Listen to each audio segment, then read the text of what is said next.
तो बहुत बहुत धन्यवाद सभी प्रभु जी माता जी जो लोग आज उपस्थित हुए हैं। और आज के सत्र को हम जो है सो प्रारंभ करते हैं।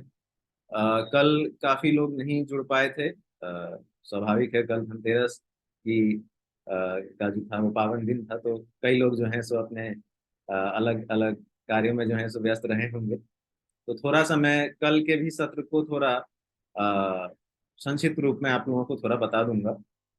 और कोई जो पिछले क्लास में थे, पिछले सत्र में थे, अगर वो करना चाहें, भगवान के विषय में हमने चर्चा की थी कल, तो उस विषय में भी अगर कोई थोड़ा प्रकाश डालना चाहे, संक्षिप्त में अगर समझाना चाहें तो समझा सकते हैं।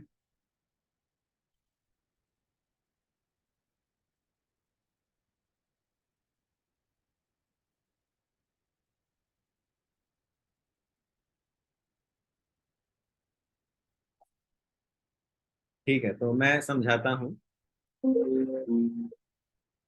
कि कल के सत्र में हमने ये हरे कृष्णा, श्रीपद प्रभु जी, आपने कल आपने एक प्रश्न पूछा है, when is the next session starting, when can we have 700 श्लोकास discussion, request for detail discussion like 3 or 5 श्लोकास in each session for better understanding, any sessions are available on Shrimad Bhagavatam in future. आपने जो प्रश्न पूछा है 1 से 3 तक, उसका तो उत्तर रघुनाथपुरी प्रभु जी ने जो है सो कल ही दे दिया कि आगामी कुछ दिनों में जो है वो भगवत गीता के ऊपर जो है सो एक सत्र प्रारंभ होने वाला है। वो 6 महीने का पूरा पाठ्यक्रम है, केवल और केवल भगवत गीता के ऊपर। तो उसमें अगर 700 श्लोक होंगे तो 700 श्लोकों पर जो है सो चर्चा की जाएगी, नहीं तो उस पर आपको कुछ जो प्रमुख श्लोक हैं उन पर चर्चा तो अवश्य की जाएगी। तो ये 6 महीने का जो है सत्र प्रारंभ होगा मेरे हिसाब से, जहाँ तक 18 नवंबर से हो रहा है। आप सभी को इससे रिलेटेड जो भी डिटेल हैं वो इस सत्र के अंत में मिल जाएंगे। आप लोग व्हाट्सएप ग्रुप पर जुड़े हुए हैं, उस पर ऑलरेडी माता जी ने जो है सो डिटेल्स डाल दिए हैं, आप लोग उसे चेक कर सकते हैं। पोस्टर भक्ति योगा एट होम करके आपको मिलेगा, उसमें आप देख सकते हैं। तेलुगु, हिंदी, इंग्लिश तीनों भाषाओं में जो है सो उपलब्ध है। ठीक है, तो जहां तक श्रीमद् भागवतम की बात है, तो श्रीमद् भागवतम पर जो है सो चर्चा का अभी अ, मतलब विस्तृत चर्चा होने का उस पर अभी जो है सो कोई ऐसा बना नहीं है मेरे समझ के अनुसार। अगर कोई आगामी सत्र होंगे तो उस पर रघुनाथपुरी प्रभु जी आपको आज के सत्र के अंत में बता देंगे। ठीक है। ठीक है, तो अब हम लोग प्रारंभ, मैं बताता हूँ कल के सत्र के बारे में। कल हमने भगवान के विषय में चर्चा की थी कि भगवान वास्तव में कौन है और क्या संबंध है हमारा उनसे। भगवान कृष्ण ही क्यों है ना, और देवताओं का क्या प्रमुख कार्य है, किस प्रकार से भगवान जो है वो अलग अलग रूप में आ करके जो है सो हमें आनंदमय करते हैं। तो हाँ जी, प्रभु जी कल का रिकॉर्डिंग ग्रुप में आ जाएगा। हमारी जो तकनीकी टीम है और उस पर जो है सो काम कर रही है, पिछले 2 रिकॉर्डिंग जो है सो आपको उपलब्ध कराए जाएंगे।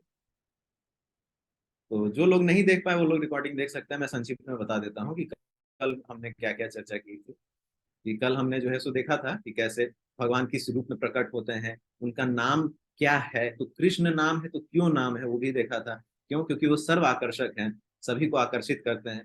और भगवान वही हो सकते हैं जो सबको आकर्षित करें। अगर मैं किसी को पसंद करूं तो वास्तव में जरूरी नहीं कि आप भी उसको पसंद करें। जो चीज आपको आकर्षक लगे हो सकता है मुझे ना लगे, लेकिन भगवान सभी को आकर्षक लगते हैं, तो इसीलिए वे सर्व आकर्षक है, सभी को आकर्षित करते हैं। तो हमने ये देखा था कि भगवान किसको कहते हैं, जिनके पास 6 प्रमुख ऐश्वर्य जो हैं वो पूर्ण रूप में होते हैं, ऐसा पराशर मुनि ने कहा है। इस्कॉन संस्थान में जो गुरु परंपरा है उसके ऊपर हमने चर्चा की थी कि किस प्रकार से ज्ञान जो है वो भगवान श्री कृष्ण से आते हुए ब्रह्मा, नारद, वेद व्यास, मध्वाचार्य के बाद धीरे धीरे फिर ईश्वरपुरी, चैतन्य महाप्रभु, और उसके बाद फिर वैसे ही बढ़ते हुए क्रमशः श्रील भक्ति वेदांत प्रभुपाद जी के पास जो है सो आई, और उनसे हमें यह ज्ञान मिला। तो जो प्रामाणिक गुरु के बारे में मैं बता रहा था कि किस प्रामाणिक गुरु से हमें जो है सो ज्ञान प्राप्त करना चाहिए, तो इस माध्यम से जो है सो हम समझ सकते हैं कि कृष्ण भावनामृत संघ में जो है सो हमें प्रामाणिक ज्ञान जो है वो मिल रहा है। ठीक है, तो ये चीज हमने देखा। फिर हमने देखा कि भगवान श्री कृष्ण ही क्यों सर्वोच्च भगवान है। तो ब्रह्मा जी जो है सो अपने ब्रह्म संहिता में उनकी जो है सो स्तुति करते हैं।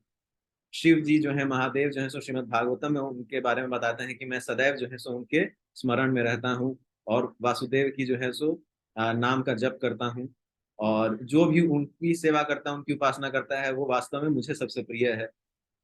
फिर किस प्रकार से भगवान जो है सो भगवत गीता में बताते हैं कि कैसे मैं ब्रह्मांड का माता पिता आधार सब कुछ हूँ, देवताओं का भी जो है सो आधार मैं ही हूँ, उनका स्तोत्र भी मैं ही हूँ। और भगवान ने क्या कहा कि समस्त ऋषि मुनि देवता गण इत्यादि सभी जो है, यह भौतिक संसार आध्यात्मिक जगत सब कुछ जो है सो मेरे शक्तियों से जो है सो प्रकट होता है। तो इस तरह से हमने भगवान पर पूरी पूर्ण रूप से चर्चा की थी कि कैसे हम उनके चरणों में सेवा देने से जो है सो आनंदित हो सकते हैं, और वही हमारा मुख्य उद्देश्य क्यों होना चाहिए, और कैसे हम जो है सो तीन तरीके से जो है सो भगवान को जान सकते हैं, यानी कि प्रत्यक्ष प्रमाण, अनुमान प्रमाण और शब्द प्रमाण। इसके ऊपर भी हमने चर्चा की थी।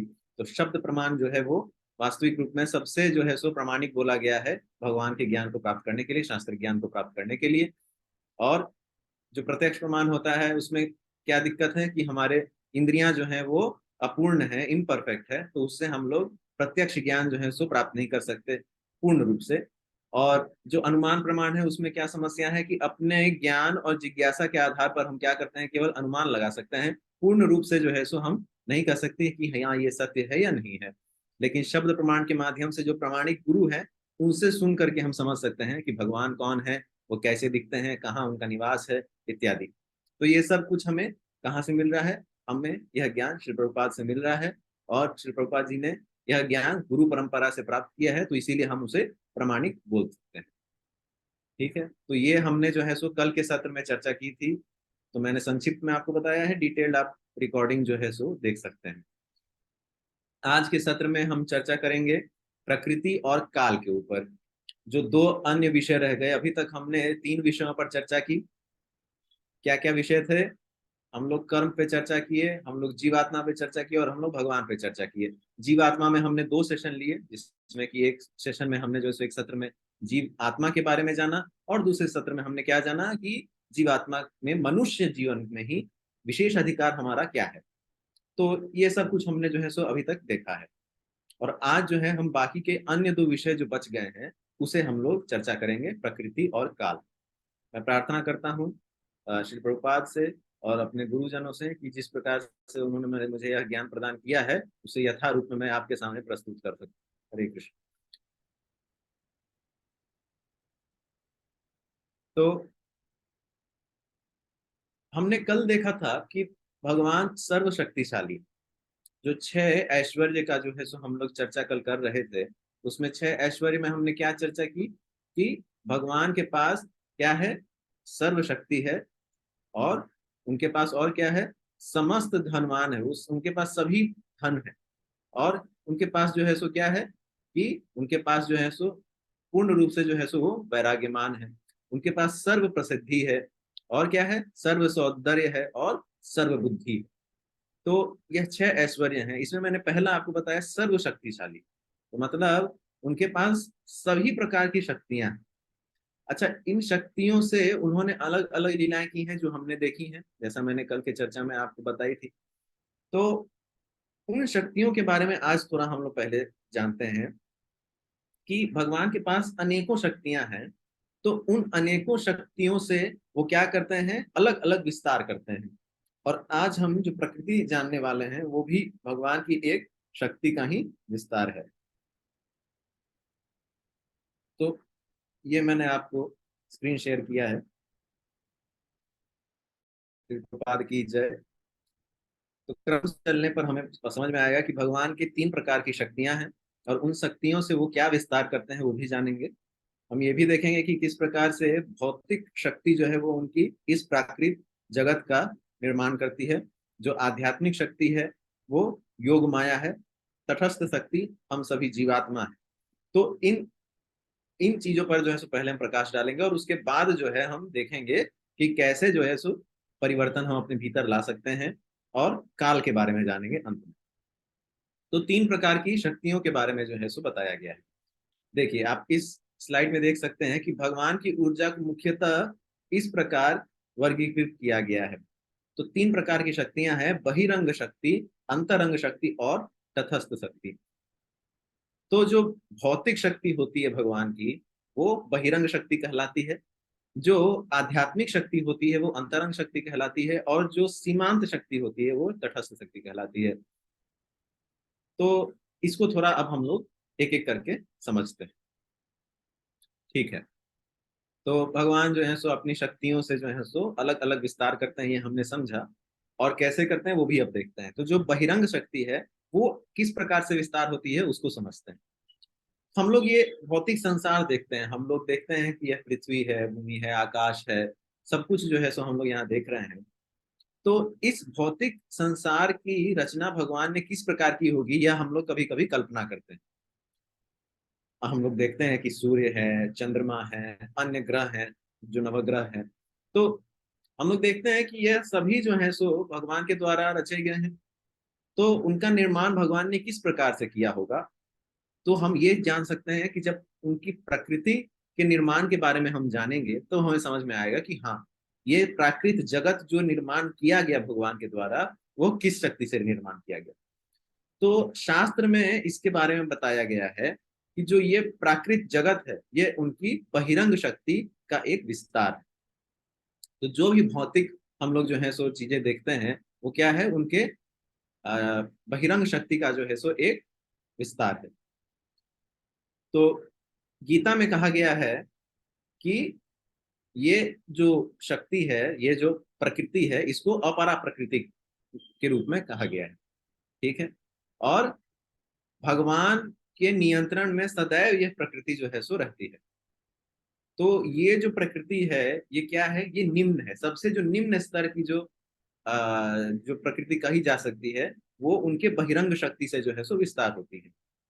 ये जो बहिरंग शक्ति से जिस भौतिक प्रकृति का निर्माण हो रहा है, वो वास्तव में 3 गुणों के अंदर जो है सो प्रभाव में रहती है।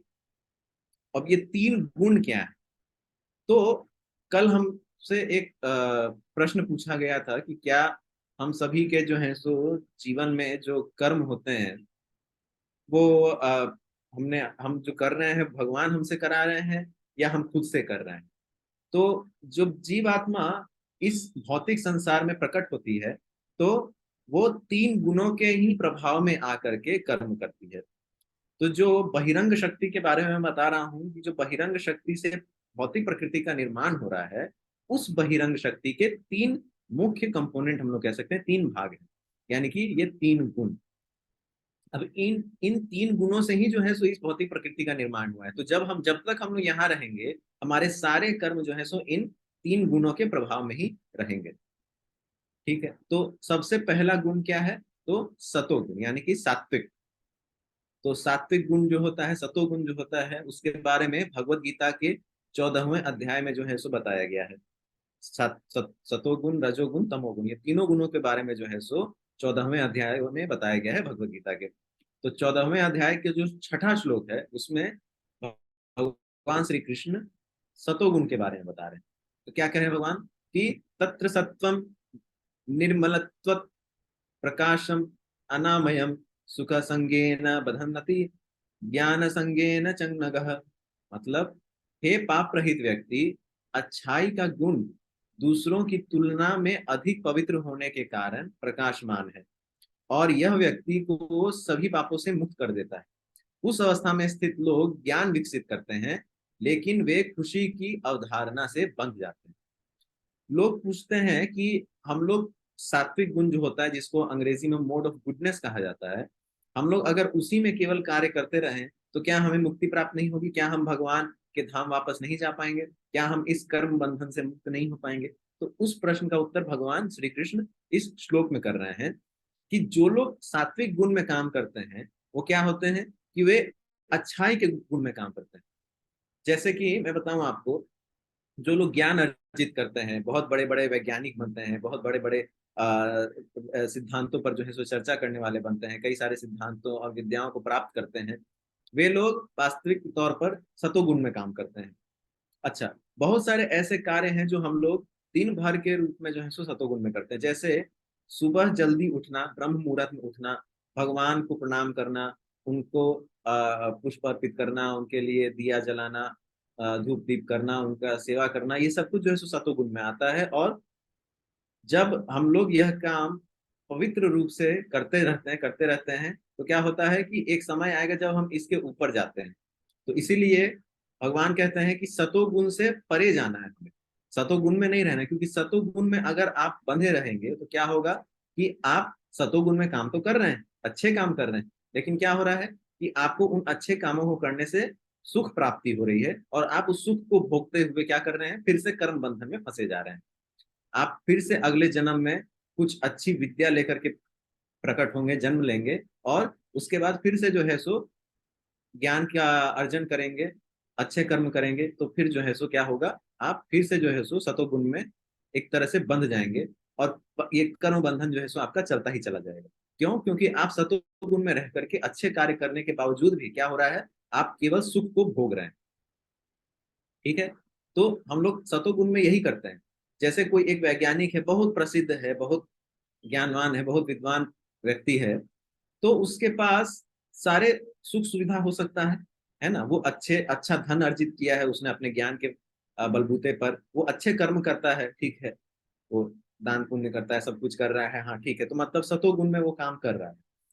लेकिन उससे क्या हो रहा है, उसे भगवान के द्वारा जो है कुछ ना कुछ, कहीं ना कहीं उसकी वृद्धि हो रही है, इस प्रकृति जगत में जो है सो कहीं ना कहीं वृद्धि हो रही है, जिसके कारण उसे जो है सो उसका सुख भोगना पड़ रहा है, और वो सुख भोगते भोगते आनंदित हो रहा है।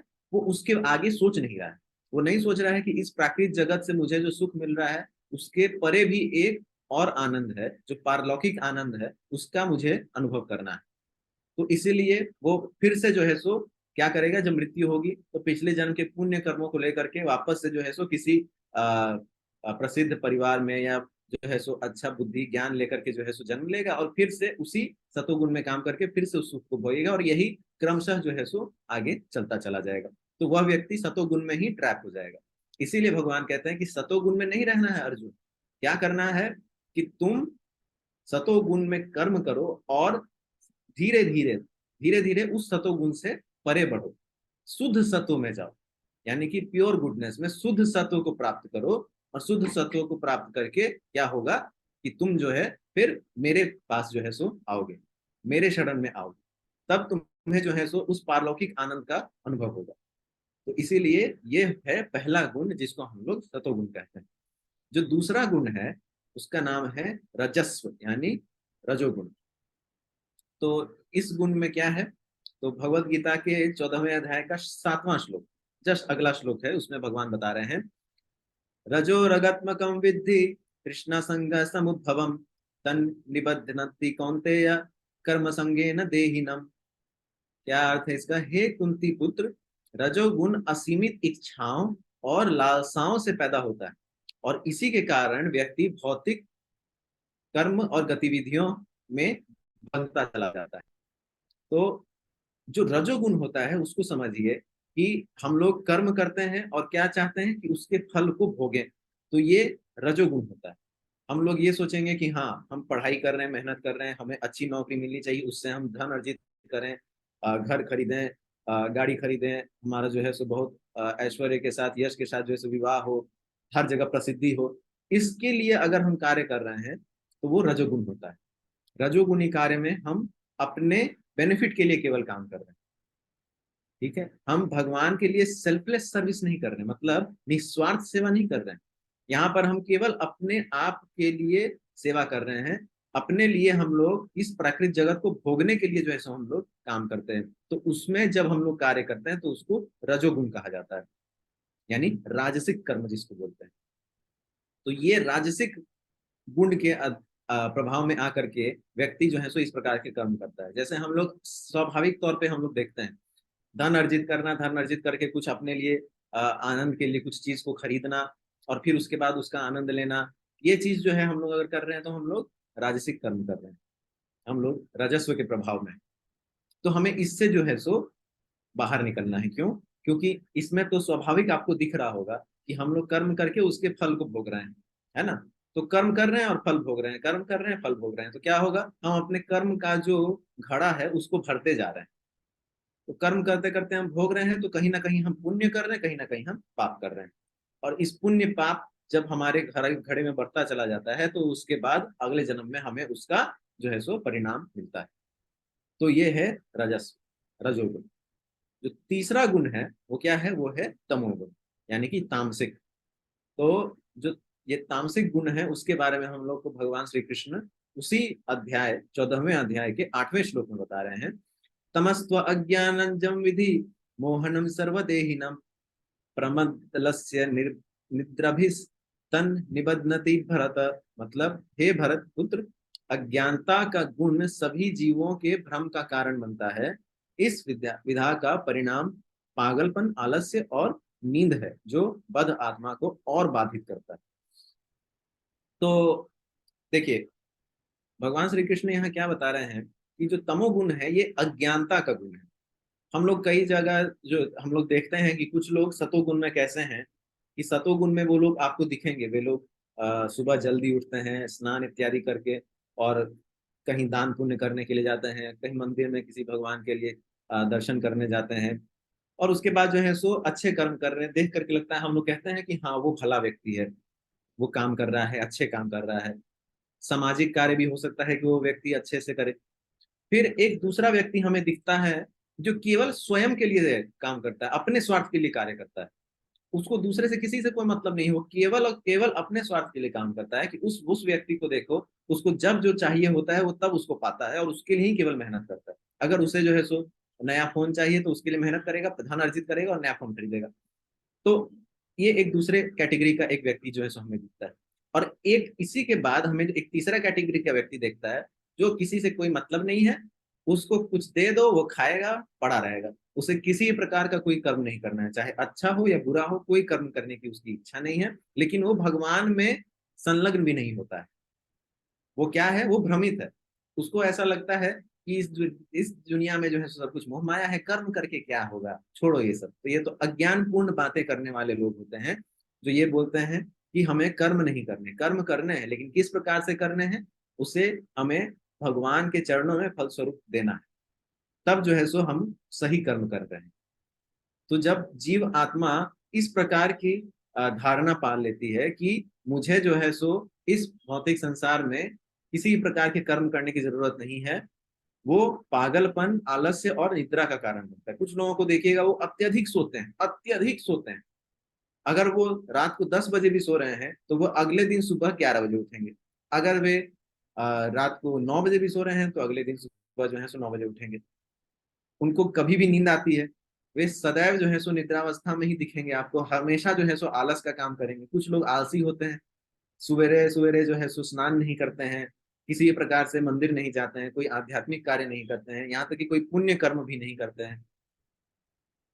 तो ऐसे लोग जो होते हैं, कई बार बासी खाना खाते हैं। तो ऐसे गंदगी में रहना, ये सब कुछ जो है सो तामसिक प्रवृत्ति दर्शाता है। जो व्यक्ति तामसिक है, वो इन गुणों के प्रभाव में आकर के ही जो है सो काम करता है। तामसिक गुण में प्रभाव में आकर के व्यक्ति इन कामों को अंजाम देता है। अब मैं आपको एक ऐसा दृष्टिकोण दिखाता हूं जिसमें आपको ऐसा लगेगा कि हम सभी इन तीनों गुणों में जो है सो के प्रभाव में कार्य करते हैं।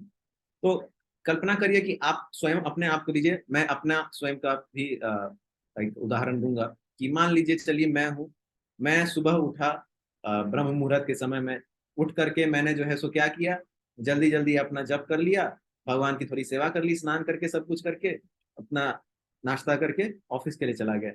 तो सुबह सुबह जो मैं उठा, ये सब कुछ जो है सो मैंने कार्य किए, ठीक है, भक्तिमय कार्य किए, लेकिन क्या है, मेरे अंदर अभी भी शुद्ध सत्व नहीं है। मैं पवित्रता और शुद्धता के साथ जप नहीं कर रहा हूँ, मैं बस जप कर रहा हूँ।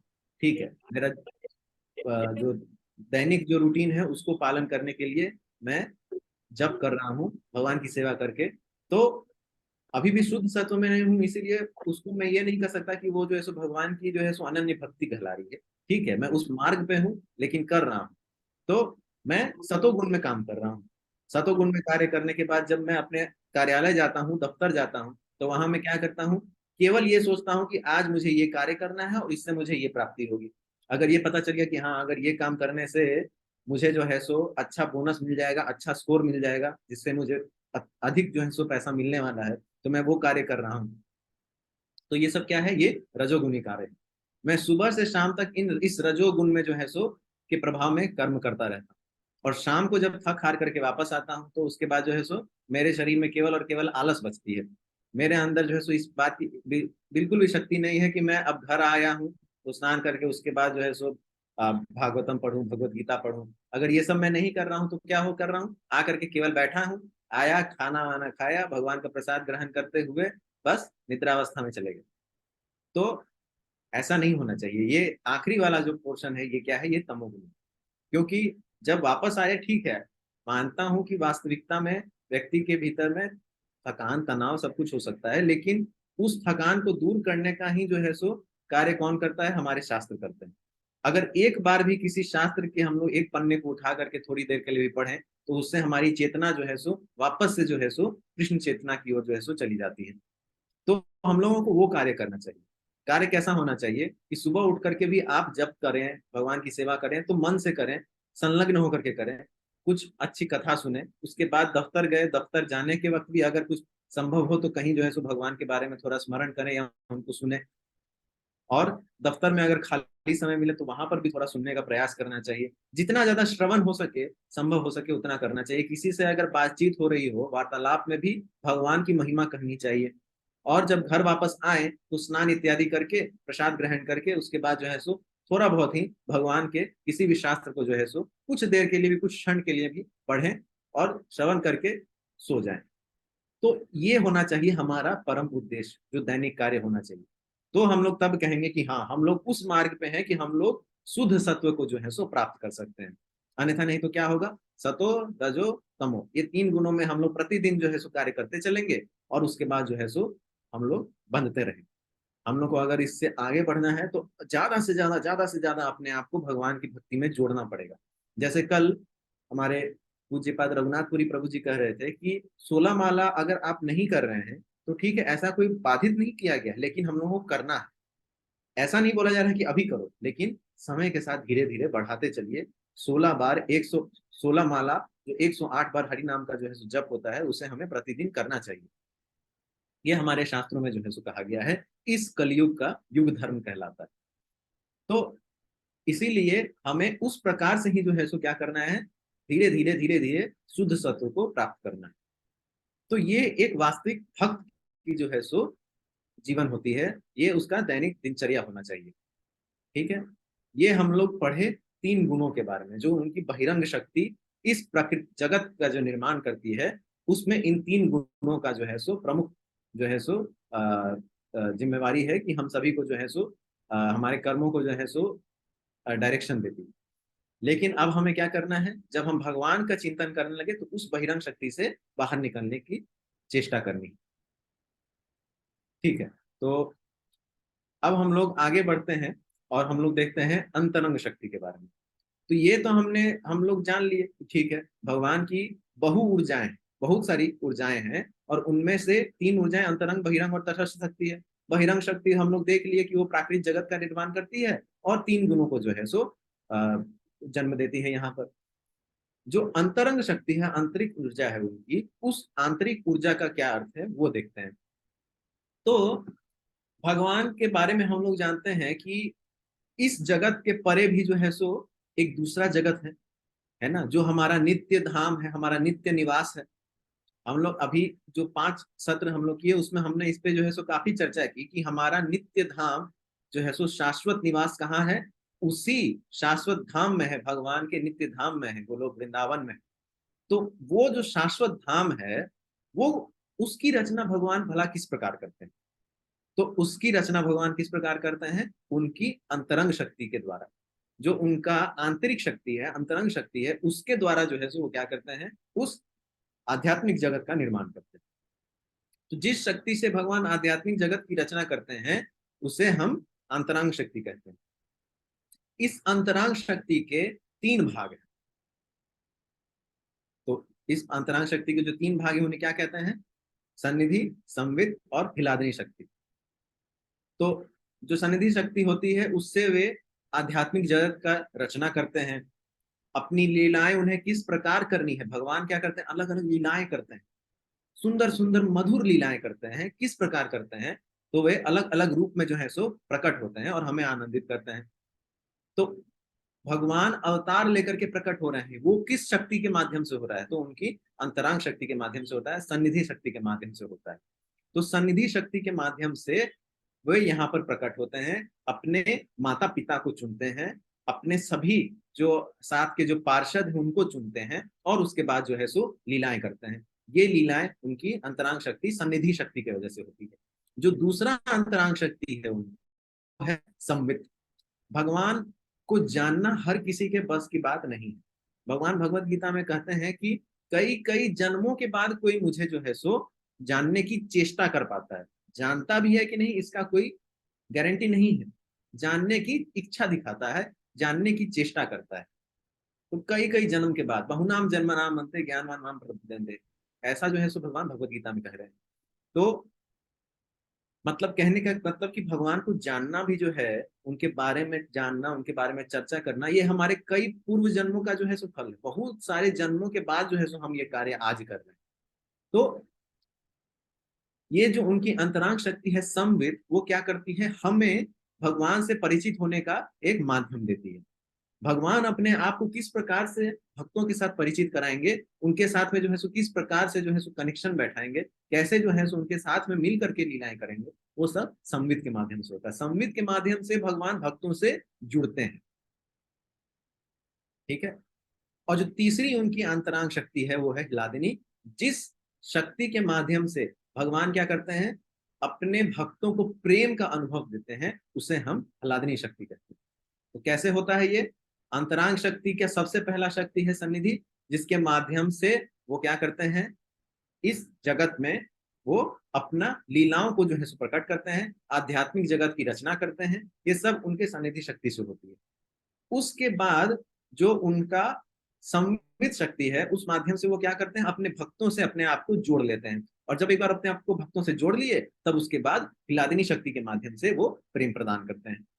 तो ये उनकी अंतरांग शक्ति है, उनकी आंतरिक शक्ति है।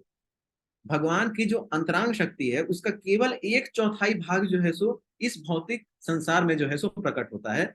उनकी तीन चौथाई जो शक्ति है अंतरांग शक्ति, आध्यात्मिक शक्ति, वो कहाँ है? वो आध्यात्मिक जगत में। और उस शक्ति से जो हमें आनंद मिलता है वो कई गुना ज्यादा होता है। श्री प्रभुपाद ऐसा कहे हैं कि भौतिक संसार में जो बहिरांग शक्ति से हमें आनंद मिलता है, इस प्रकृति से जो आनंद मिलता है, वो कुछ भी नहीं है। आध्यात्मिक जगत में जो हमें उनका जो प्रेम मिलता है, जो सुख और आनंद का जो हम भोग करते हैं, तो वो कई गुना ज्यादा होता है, लाखों गुना, करोड़ों गुना ज्यादा होता है। तो इसीलिए जो हम लोग यहाँ पर जो आध्यात्मिक जगत का जो थोड़ा सा जो हम लोग अनुभव करते हैं, जो भक्ति अनुभव करते हैं, प्रेम अनुभव करते हैं भगवान का इस जगत में, वो तो बिल्कुल थोड़ा सा है, एक चौथाई भाग बोला गया है। यदि हम उस जगत में वापस जाते हैं, उस नित्य धाम में वापस जाते हैं जहां से हम आए हैं, तो सोचिए कई गुना ज्यादा हमें जो है सो भगवान के प्रेम का अनुभव होगा। तो यही चीज हमारे शास्त्रों में कहा गया। ये उनकी दूसरी शक्ति अंतरांग शक्ति कहलाती है। ठीक है। तो अब इसके बाद जो है सो हम तीसरी शक्ति के बारे में चर्चा करते हैं, जिसको हम लोग तटस्थ शक्ति कहते हैं। अब ये जो तटस्थ शक्ति है, इसे क्या कहा गया? सीमांत शक्ति कहा गया, यानी मार्जिनल एनर्जी। मतलब एक तरफ उनकी आध्यात्मिक जो है वो शक्ति है, जो कि क्या है, अंतरांग शक्ति। एक तरफ उनकी प्राकृत शक्ति है, यानी बहिरंग शक्ति। और इसके बीच का जो है सो शक्ति क्या है? सीमांत शक्ति, जिसको हम लोग तटस्थ शक्ति कहते हैं। अब ये जो तटस्थ शक्ति होता है, इसके बारे में क्या कहा गया है कि आध्यात्मिक और भौतिक संसार के बीच की जो ये ऊर्जा है, तो वो क्या है, हमारा तटस्थ शक्ति है। और ये बहिरंग शक्ति से ऊपर होती है, लेकिन आध्यात्मिक शक्ति से नीचे होती है। तो मतलब बहिरंग, बहिरंग, तटस्थ, और उसके ऊपर हमारा अंतरंग शक्ति। ये हमारा जो है सो क्रमशः जो हायरार्की बोलते हैं वो ये है। ये जो तटस्थ शक्ति है ये कौन है? ये हम सभी हैं, जो हम जीव आत्मा है। जब भगवान के अंश जो जीव आत्मा उधर से उस नित्य शाश्वत धाम से इस बहिरंग शक्ति प्राकृतिक जगत में प्रकट होते हैं। तो किस प्रकार से आते हैं? हम लोग उनकी जो तटस्थ शक्ति है उस शक्ति के माध्यम से आते हैं। तो भगवान की तटस्थ शक्ति के माध्यम से हम यहाँ प्रकट हो रहे हैं। अब हमारा जो स्वभाव है, हमारी जो प्रकृति है, वो क्या है कि हम तटस्थ है, मतलब हम सीमांत हैं। हम पूर्ण रूप से या तो प्रकृति बहिरांग शक्ति में जा सकते हैं या पूर्ण रूप से आध्यात्म की ओर भी जा सकते हैं। जो अंतरांग शक्ति है भगवान की, उसका भी अनुभव कर सकते हैं। कैसे? तो कुछ लोग ये जो जीवात्मा है, वो लोग क्या करते हैं, पूर्ण रूप से कार्मिक कार्य करते हैं। उनका जीवन जो है सो कर्मी उद्देश्य से बना होता है कि हमें जो है सो हर प्रकार से, हर रूप से क्या करना है, तो अपने कर्मों को जो है सो भोगना है, उनके फल स्वरूप को वो भोगना है इस प्राकृतिक जगत में। तो वे लोग सीमांत शक्ति है, तटस्थ शक्ति, लेकिन वो लोग क्या करना है, पूर्ण रूप से जो है सो कहाँ चले गए हैं, बहिरांग शक्ति से जो है सो प्रभावित हो गए हैं और इस प्राकृतिक जगत में कर्म कर रहे हैं।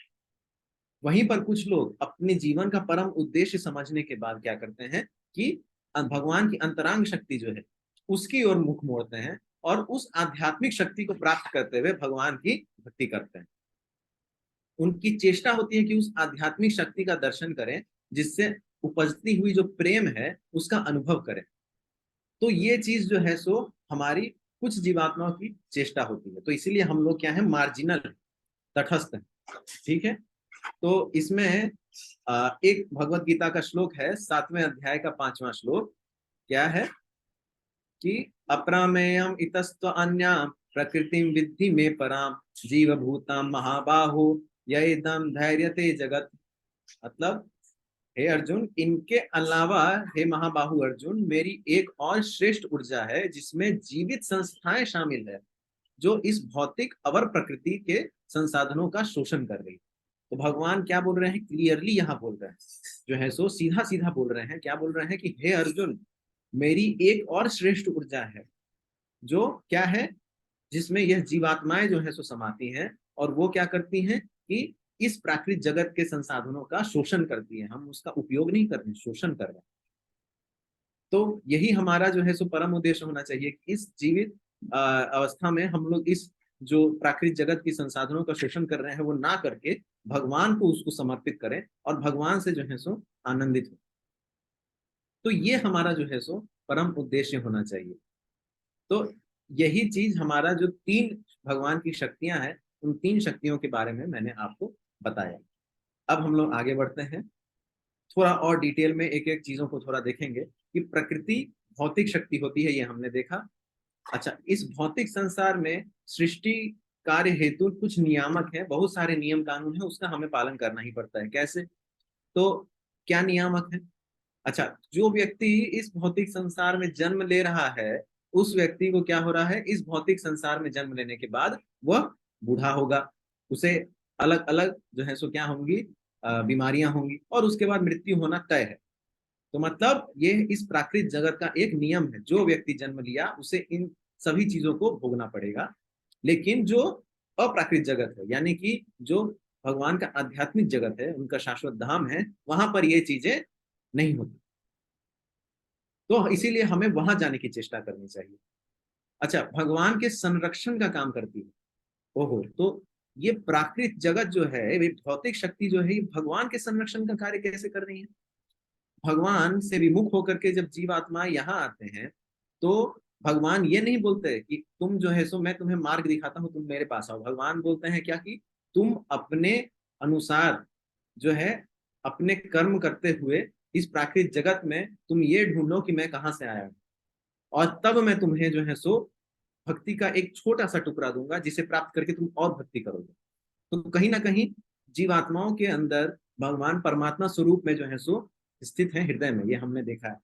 तो भगवान उसी माध्यम से हमें जो है सो अंदर से क्या करते हैं, जागृति देने का प्रयास करते हैं कि तुम जागृत हो और अपने जो है सो वापस नित्य धाम जाने का प्रयास करो। लेकिन कैसे करना है, तुम्हें खुद करना है। नहीं तो भगवान नहीं आएंगे आगे, हाँ चलो चलो तुम्हारा काम हो गया, चलो वापस चलो, नहीं।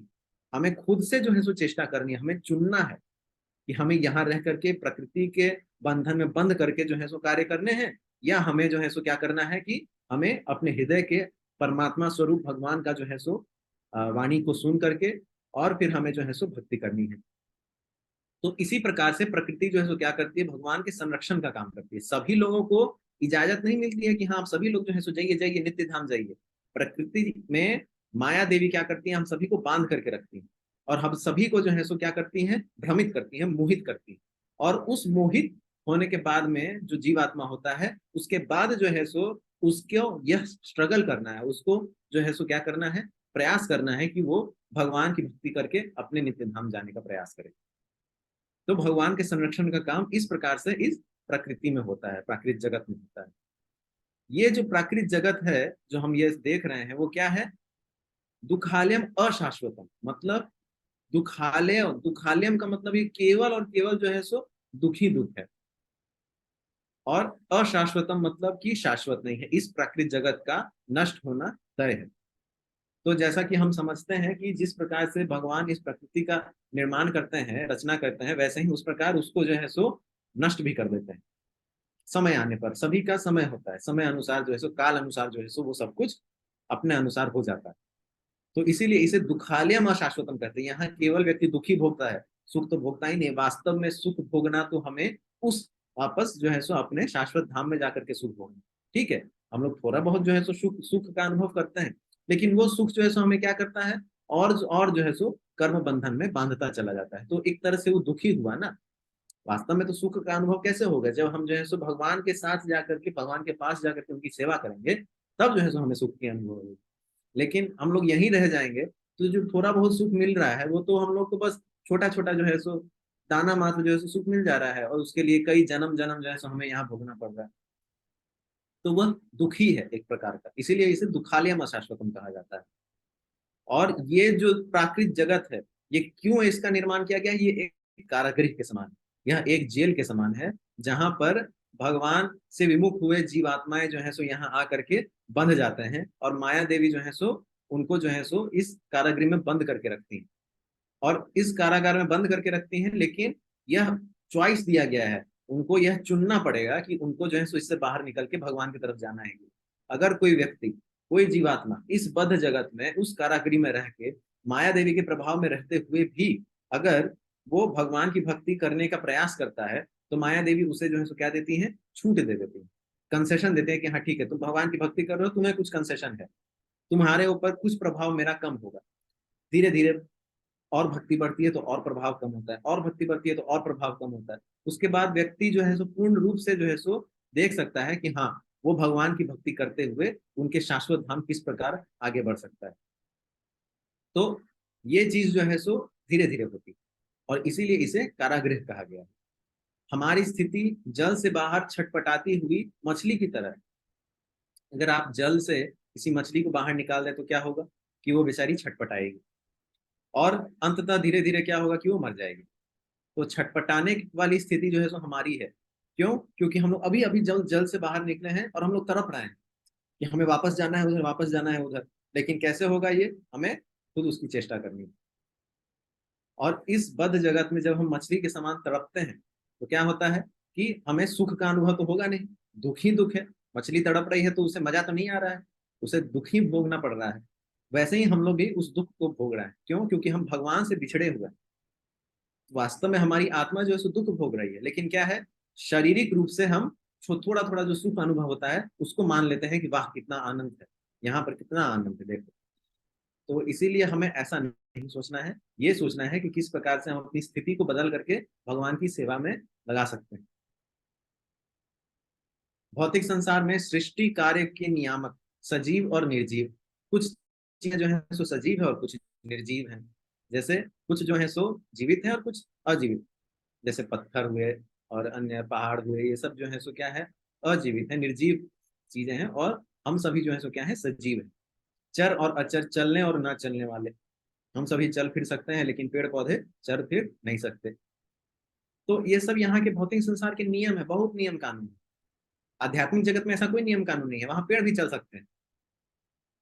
ठीक है, भगवान के संरक्षण में कार्यरत हे कुंती पुत्र, यह भौतिक प्रकृति मेरी शक्तियों में से एक है और मेरी अध्यक्षता में कार्य करती है, जिससे सारे चर तथा अचर प्राणी उत्पन्न होते हैं। इसके शासन में यह जगत बारंबार सृजित और विनिष्ट होता रहता है। यह गीता का 9वें अध्याय का 10वां श्लोक है। कि भगवान यहाँ बोल रहे हैं कि ये जो प्राकृतिक जगत है, ये इसका सृजन भी होता है और फिर ये नष्ट भी हो जाता है। मतलब जो उसका क्रिएशन और डिस्ट्रक्शन है वो सदैव चलता रहता है और काल अनुसार होता है। और ये जो प्राकृतिक जगत है, इसमें जो माया देवी यहाँ पर जो है सो अपना प्रभाव प्रकट कर रही हैं, जो 3 गुणों के माध्यम से हो रहा है, वो कैसे हो रहा है? भगवान की निर्देश अनुसार ही हो रहा है। इसीलिए कोई भी व्यक्ति अगर भगवान की भक्ति करता है तो भगवान उसको देखते हैं और देखने के बाद अपना कंसेशन माया देवी के थ्रू देते हैं। बोलते हैं कि ये व्यक्ति मेरी भक्ति करने की चेष्टा कर रहा है, इसको जो है सो तुम्हारा प्रभाव इस पर कम होना चाहिए और इसको जो है सो ऐसा करो कि यह मेरे तरफ और जो है सो संलग्न होकर भक्ति करे। तो ये प्रयास जो है सो हमारा होना चाहिए। ठीक है, आगे बढ़ते हैं। तो यह संसार कैसा है हमने बताया, अस्थाई और दुखों से पूर्ण है, ये हम समझ गए। ठीक है, और यहाँ पर क्या है, जो 4 प्रकार के दुख है वो हमें झेलना ही है। जन्म, मृत्यु, जरा और व्याधि। तो जन्म भी जो है सो क्या है, दुखी है। क्यों? क्योंकि हर बार यहाँ हम लोग जन्म लेते हैं और हर बार जो है सो क्या होता है, हमें यहाँ पर दुख, मृत्यु, जरा, व्याधि सब कुछ का जो है सो अनुभव करना पड़ता है। तो यहाँ पर जो है सो भगवत गीता का एक श्लोक है, मैं आपको जूम करके दिखाता हूँ, ये थोड़ा छोटा है। मामुपेत्य पुनर्जन्म दुःखालयम अशाश्वतम ना नाप्नुवन्ति महात्मान संसिद्धिम परमागतः। मतलब मुझे प्राप्त करके महापुरुष जो भक्ति योगी हैं, कभी भी दुखों से पूर्ण इस अनित्य जगत में नहीं लौटते, क्योंकि उन्हें परम सिद्धि प्राप्त हो चुकी होती है। यह गीता का 8वां अध्याय और 15वां श्लोक है। मतलब कि जो महापुरुष भगवान को प्राप्त कर लेते हैं, उसे वापस यहाँ नहीं आना है। जो भक्ति योगी है, भक्ति योगी मतलब भक्ति कर रहे हैं, और भक्ति किसके लिए कर रहे हैं? तो भगवान से वापस उस संबंध को जो है सो जागृत करने के लिए कर रहे हैं। तो वो भक्ति योगी क्या करते हैं? भगवान के पास वापस जाते हैं और इस अनित्य जगत में वापस नहीं आते। अनित्य क्यों? क्योंकि यह तो खत्म होने वाला जगत है, फिर से जो है सो इसकी रचना होगी और फिर से जो है सो यह नष्ट हो जाएगा। तो ये इस जगत में हम लोग इस प्रकार से जो है सो देख सकते हैं कि भगवान हमें खुद बता रहे हैं कि इस जगत को छोड़ो, वास्तव में बद्ध जीव को इस जगत को छोड़ के जो है सो आध्यात्मिक जगत की ओर आना चाहिए। तो इस भौतिक जगत में, क्योंकि आज का जो विषय प्रकृति है, हम लोग इस प्रकृति के ऊपर ही थोड़ा ज्यादा चर्चा कर रहे हैं कि इस भौतिक प्रकृति में क्या है कि एक जेल है, और इस जेल में क्या हो रहा है कि हम लोग बंधे हुए हैं। लेकिन क्या है, हमारे ऊपर बेड़ियां नहीं है, हमारे आसपास कोई दीवारें नहीं है, कुछ भी नहीं। लेकिन फिर भी हमें लग रहा है कि अरे हम तो स्वतंत्र हैं, लेकिन वास्तव में हम सब क्या है, बद्ध हैं। इसका मतलब ये नहीं है कि अपने आप को जो है सो आत्महत्या करके हम बोले कि अब हम मुक्त हो गए। ऐसा नहीं सोचना है। क्या करना है, इसका उपाय जो है सो मैंने आपको बारंबार बताया है कि हमें भगवान से प्रार्थना करनी है। तो ऐसा ही भगवत गीता का एक श्लोक है, 7वां श्लोक, सॉरी 7वां अध्याय और 14वां श्लोक। क्या है कि दैवी है ऐशा गुणमयी मम माया दुरत्यया मामेव ये प्रपद्यन्ते माया मेताम तरन्ति ते। इसका मतलब कि प्रकृति के जो ये 3 गुणों वाली इस मेरी दैवी शक्ति को पार कर पाना कठिन। भगवान स्वयं यह बात बोल रहे हैं कि मानता हूं कि तुम सभी जो है सो यहाँ फंसे हुए हो, बद्ध जीव हो, लेकिन जो यह प्राकृतिक जगत है, इससे निकल पाना वास्तव में बहुत कठिन। क्यों? क्योंकि इसका जो निरीक्षक है, इस कारागार की जो अधीक्षक है, वो कौन है? स्वयं महामाया दुर्गा देवी। तो जो दुर्गा देवी हैं, जो अपनी महामाया शक्ति से क्या करती हैं, हमें यहाँ बांध के रखती है।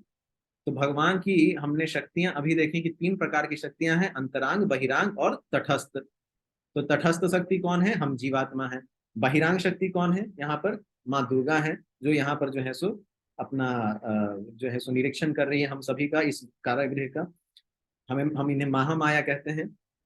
और जो आध्यात्मिक जगत है, उसकी संरचना करने के लिए, उसमें कार्य करने के लिए, भगवान की लीलाएं को प्रकट करने के लिए जो है माया देवी है, वो कौन है? वो योग माया है। तो 2 प्रकार की माया देवी है। एक महामाया जो इस प्रकृति में रह करके यहाँ पर हम सभी को मोहित करती है, हम सभी को कर्म बंधन में बांधती है, जो 3 गुण है उसके प्रभाव में डालती है, वो कौन है? वो महामाया दुर्गा देवी है। और जो योग माया शक्ति है, वो क्या है? वो भगवान की आध्यात्मिक जगत की शक्ति है। वहां पर वे अपनी लीलाएं जो है सो जब वहां से इस जगत प्रकट करते हैं, तो वो कौन संभव कराता है? वो योग माया शक्ति कराती है। जो योग माया शक्ति आध्यात्मिक जगत में अन्य जो है सो रचना करती है, संरचना होती है, वो सभी जो है सो योग माया शक्ति के माध्यम से होती है। जो भक्त भगवान से भक्ति करते हैं, प्रेम भक्ति करते हैं, उन पर महामाया का प्रभाव मैंने आपको बताया कम हो जाता है। लेकिन किसका प्रभाव बढ़ता है धीरे धीरे? तो योग माया का प्रभाव बनता है। तो यही है, हमें समझना है कि दो प्रकार की माया होती है, योग माया और महामाया। जो योग माया है वो भगवान की आध्यात्मिक शक्ति है, और जो महामाया है वो उनकी बहिरांग प्राकृतिक शक्ति है। ठीक है। अब यहाँ हम लोग देख रहे हैं कि हम फिर बंधते कैसे हैं। तो यहाँ पर और एक श्लोक है भगवत गीता का, आप इस चित्र को देखिए। यहाँ पर जो है सो ऊपर जो है सो तीन गुण है, सतोगुण, रजोगुण और तमोगुण के रूप में तीन देवियां हैं, और वो क्या कर रही हैं कि नीचे जो बद्ध व्यक्ति है उसको कठपुतली के माध्यम से चला रही है। तो इस प्राकृतिक जगत में महामाया अपना प्रभाव कैसे फैलाती हैं? तीन गुणों के माध्यम से फैलाती हैं, और वे तीन गुण क्या करते हैं? हमें कठपुतली की तरह नचाते रहते हैं। इसीलिए भगवान श्री कृष्ण ने कहा है कि हमें उन तीन गुणों को पार करते हुए जो परे शुद्ध सत्व गुण है उसको प्राप्त करना है, तभी हम भगवान की भक्ति कर पाएंगे। और फिर भगवान की भक्ति करके हम उनके नित्य धाम वापस जा सकते हैं। इस श्लोक को जो है सो मैं जल्दी से आपको बता देता हूँ। 14वें अध्याय का 5वां श्लोक। सत्वम रजस्तम इति गुणा प्रकृति संभवाः निबध्नन्ति महाबाहो देहे देहिनम यम व्ययम। तो इसका अर्थ क्या है कि भौतिक प्रकृति तीन गुणों से युक्त है। ये हैं सतो, रजो तथा तमोगुण। हे महाबाहु अर्जुन, जब शाश्वत जीव प्रकृति के संसर्ग में आता है तो वह इन गुणों से बंध जाता है। मैंने आपको ऑलरेडी जो है सो पहले ये चीज जो है सो बताया कि इस भौतिक संसार में हम तीन गुणों से बंध जाते हैं। कैसे? जब जीव आत्मा जैसे ही यहाँ प्रकट होती है वैसे ही जो है सो इन तीन गुणों से बंध जाती है, और बंध जाने के बाद हम उनके कठपुतली स्वरूप में जो है सो नाचने लगते हैं। तो क्या करना है? उस बंधन को तोड़ते हुए जो है सो हमें भगवान को प्रार्थना करनी है कि हमें इस बंधन से निकालिए, और उसी के लिए हम लोग भक्तिमय कार्य करते हैं। परिवर्तन कैसे करना, यही मैं आपसे चर्चा कर रहा था कि हमें इस बद्ध अवस्था से अपने आप को परिवर्तित करना है। तो कैसे होगी?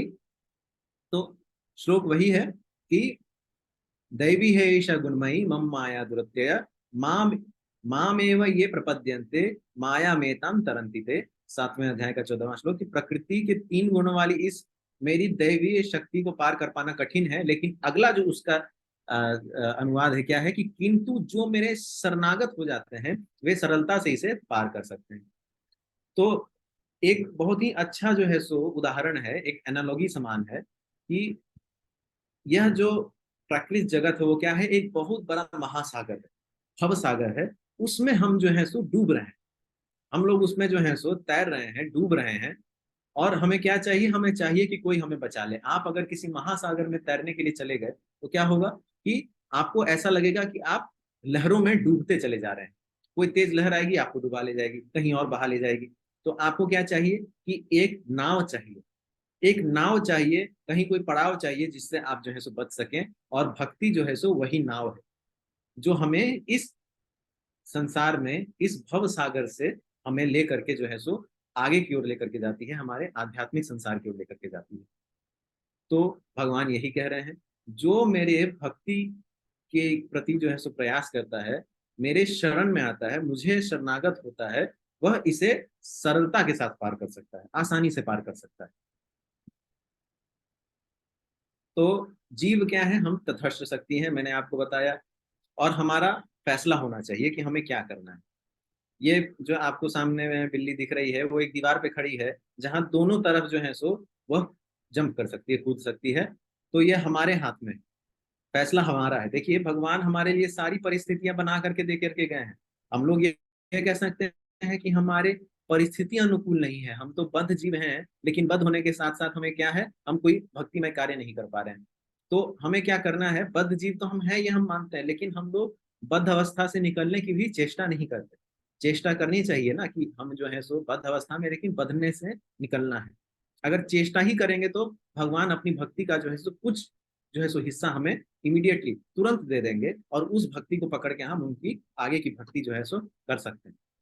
तो यहाँ पर फैसला हमारा ही है। अंततः जो है सो निर्णय हमें ही लेना है। परिस्थिति सब कुछ बनी हुई है, सब कुछ वैसे का वैसा ही, लेकिन क्या करना है?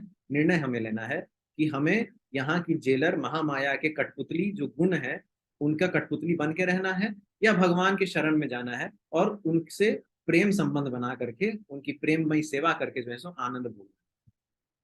क्या यहाँ रह करके हम जो कठपुतलियों के समान जो है सो गुणों के अंदर कार्य कर रहे हैं, उससे अंततः जो है सो बार बार जन्म मृत्यु के बंधन में बंधना है?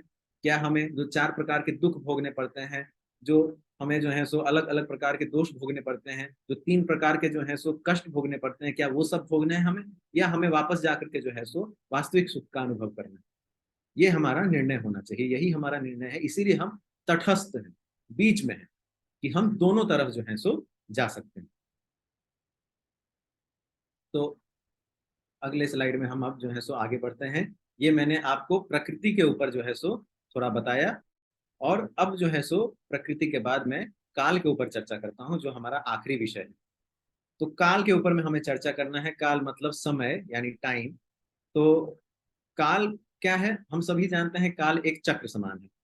सभी लोग ये मानते हैं कि हाँ, हम सभी जो है सो चक्र समान एक काल के चक्र के इर्द गिर्द जो है सो हम सभी घूम रहे हैं। तो भगवान श्री कृष्ण 11वें अध्याय के 32वें श्लोक में क्या कह रहे हैं कि कालो अस्मि लोकक्षय कृत प्रवर्धो लोकान लोकान समाहृतम इह प्रवर्तः ऋते अपि त्वाम न भविष्यन्ति सर्वे ये स्थिता प्रत्यनीक्षु योद्धा। तो इसमें अनुवाद क्या है इसका? भगवान के परम व्यक्तित्व में कह रहे हैं यहाँ पर, समय हूं मैं समय हूं, दुनिया का महान विनाशक हूं, और सभी लोगों को नष्ट करने के लिए यहाँ उपस्थित हुआ हूं। आपको छोड़कर, यानी अर्जुन को बोल रहे हैं, पांडवों को छोड़कर यहाँ दोनों तरफ के सभी सैनिक जो है सो नष्ट हो जाएंगे। ऐसा जो है सो भगवान कह रहे हैं। तो क्या है कि भगवान स्वयं क्या है? समय है, काल है, और क्या है? काल के रूप में विनाशक है। देखिए, समय क्या होती है? समय सभी का विनाश कर देती है। हम सभी जन्म लेकर के बूढ़े होते हैं और फिर मृत्यु हो जाती है। ये किसके कारण हो रहा है? ये काल के ही कारण हो रहा है। काल के अनुसार इस प्राकृतिक जगह का भी नाश हो जाएगा, और अंततः सभी सृष्टि की जो है सो को नष्ट करके भगवान के वापस जो है सो जाते हैं, और फिर से भगवान जो है सो सभी का सृजन करते हैं। यही तरीका है, और यही वास्तव में होता है। हमारे शास्त्र ऐसा बताते हैं। तो काल के रूप में हम लोग क्या समझते हैं कि अच्छा ठीक है, एक दिन बीता, एक सप्ताह बीता, एक महीना बीता, एक वर्ष बीता, युग कल्प, ऐसे ऐसे हम लोग बहुत चीजें जानते हैं। यहाँ तक कि सृष्टि का विनाश होने तक जो है सो यह काल जो है सो उपस्थित रहता है। उसके बाद जो है सो जब सृष्टि विनाश में हो जाती है, तब क्या होता है? भगवान फिर से सृष्टि की रचना करते हैं, और फिर से काल जो है सो उसी प्रकार से शुरू हो जाती है। तो ये सब क्या है? ये सब को कंट्रोल करने वाले, जो हम लोग बोलते हैं ना, चेक्स एंड बैलेंसेस। ये चेक्स एंड बैलेंसेस कैसे होती है? तो ये काल के अनुसार होती है, और ये काल ही जो है, जो हम सभी के ऊपर जो है सो अपना चेक्स एंड बैलेंसेस बना करके रखी है, हम सभी को अपने नियंत्रण में रखी है। इस काल से परे हम लोग नहीं हो पाते। काल से परे होना है तो कैसे होना है? वापस भगवान के शाश्वत धाम जाना है, क्योंकि वहां पर काल का प्रभाव नहीं है। इस प्राकृतिक जगह में काल का पूर्ण रूप से प्रभाव होता है, और समय के साथ क्या होता है? इस प्राकृतिक जगत का विनाश हो जाता है, वापस से आध्यात्मिक जगत में हम जाकर के मिल जाते हैं, और फिर आध्यात्मिक जगत से वापस से नई प्राकृतिक जगत का जो है सो संरचना हो किया जाता है भगवान के द्वारा। तो ये सब कुछ काल के अनुसार होता है। कैसे होता है? देखिए, हम लोग देख रहे हैं कि ब्रह्मांड जो है सो उसका विनाश होता है, फिर पुनर्निर्माण होता है, ये सब तो ठीक है। लेकिन ये किस प्रकार से होता है? देखिए, ब्रह्मा जी के जीवन काल तक ही जो है सो केवल ये प्राकृतिक सृष्टि जो है सो अपने अस्तित्व में रहती है, और उनका जो यह जीवन काल है वो 1000 महायुगों के बराबर होता है। अब एक महायुग में चारों युग होते हैं। कौन कौन से युग होते हैं, ये मुझे आप में से किसी से सुनना है।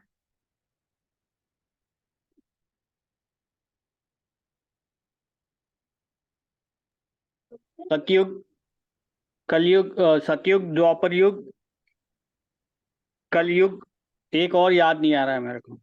त्रेता युग। सतयुग, त्रेता, त्रेता द्वापर, युग। कलयुग। बहुत त्रेता अच्छे युग, दोनों, द्वापर युग।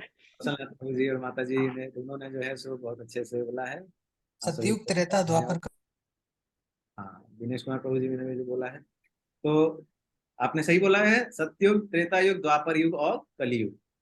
तो ये जो 4 युग हैं, इन चारों युग का जो एक चक्र होता है उसे हम एक महायुग कहते हैं। मतलब सतयुग से प्रारंभ होकर त्रेता द्वापर और कलयुग होकर के जब विनाश हो जाता है, तब उससे जो एक साइकिल होता है उसको हम लोग एक महायुग कहते हैं।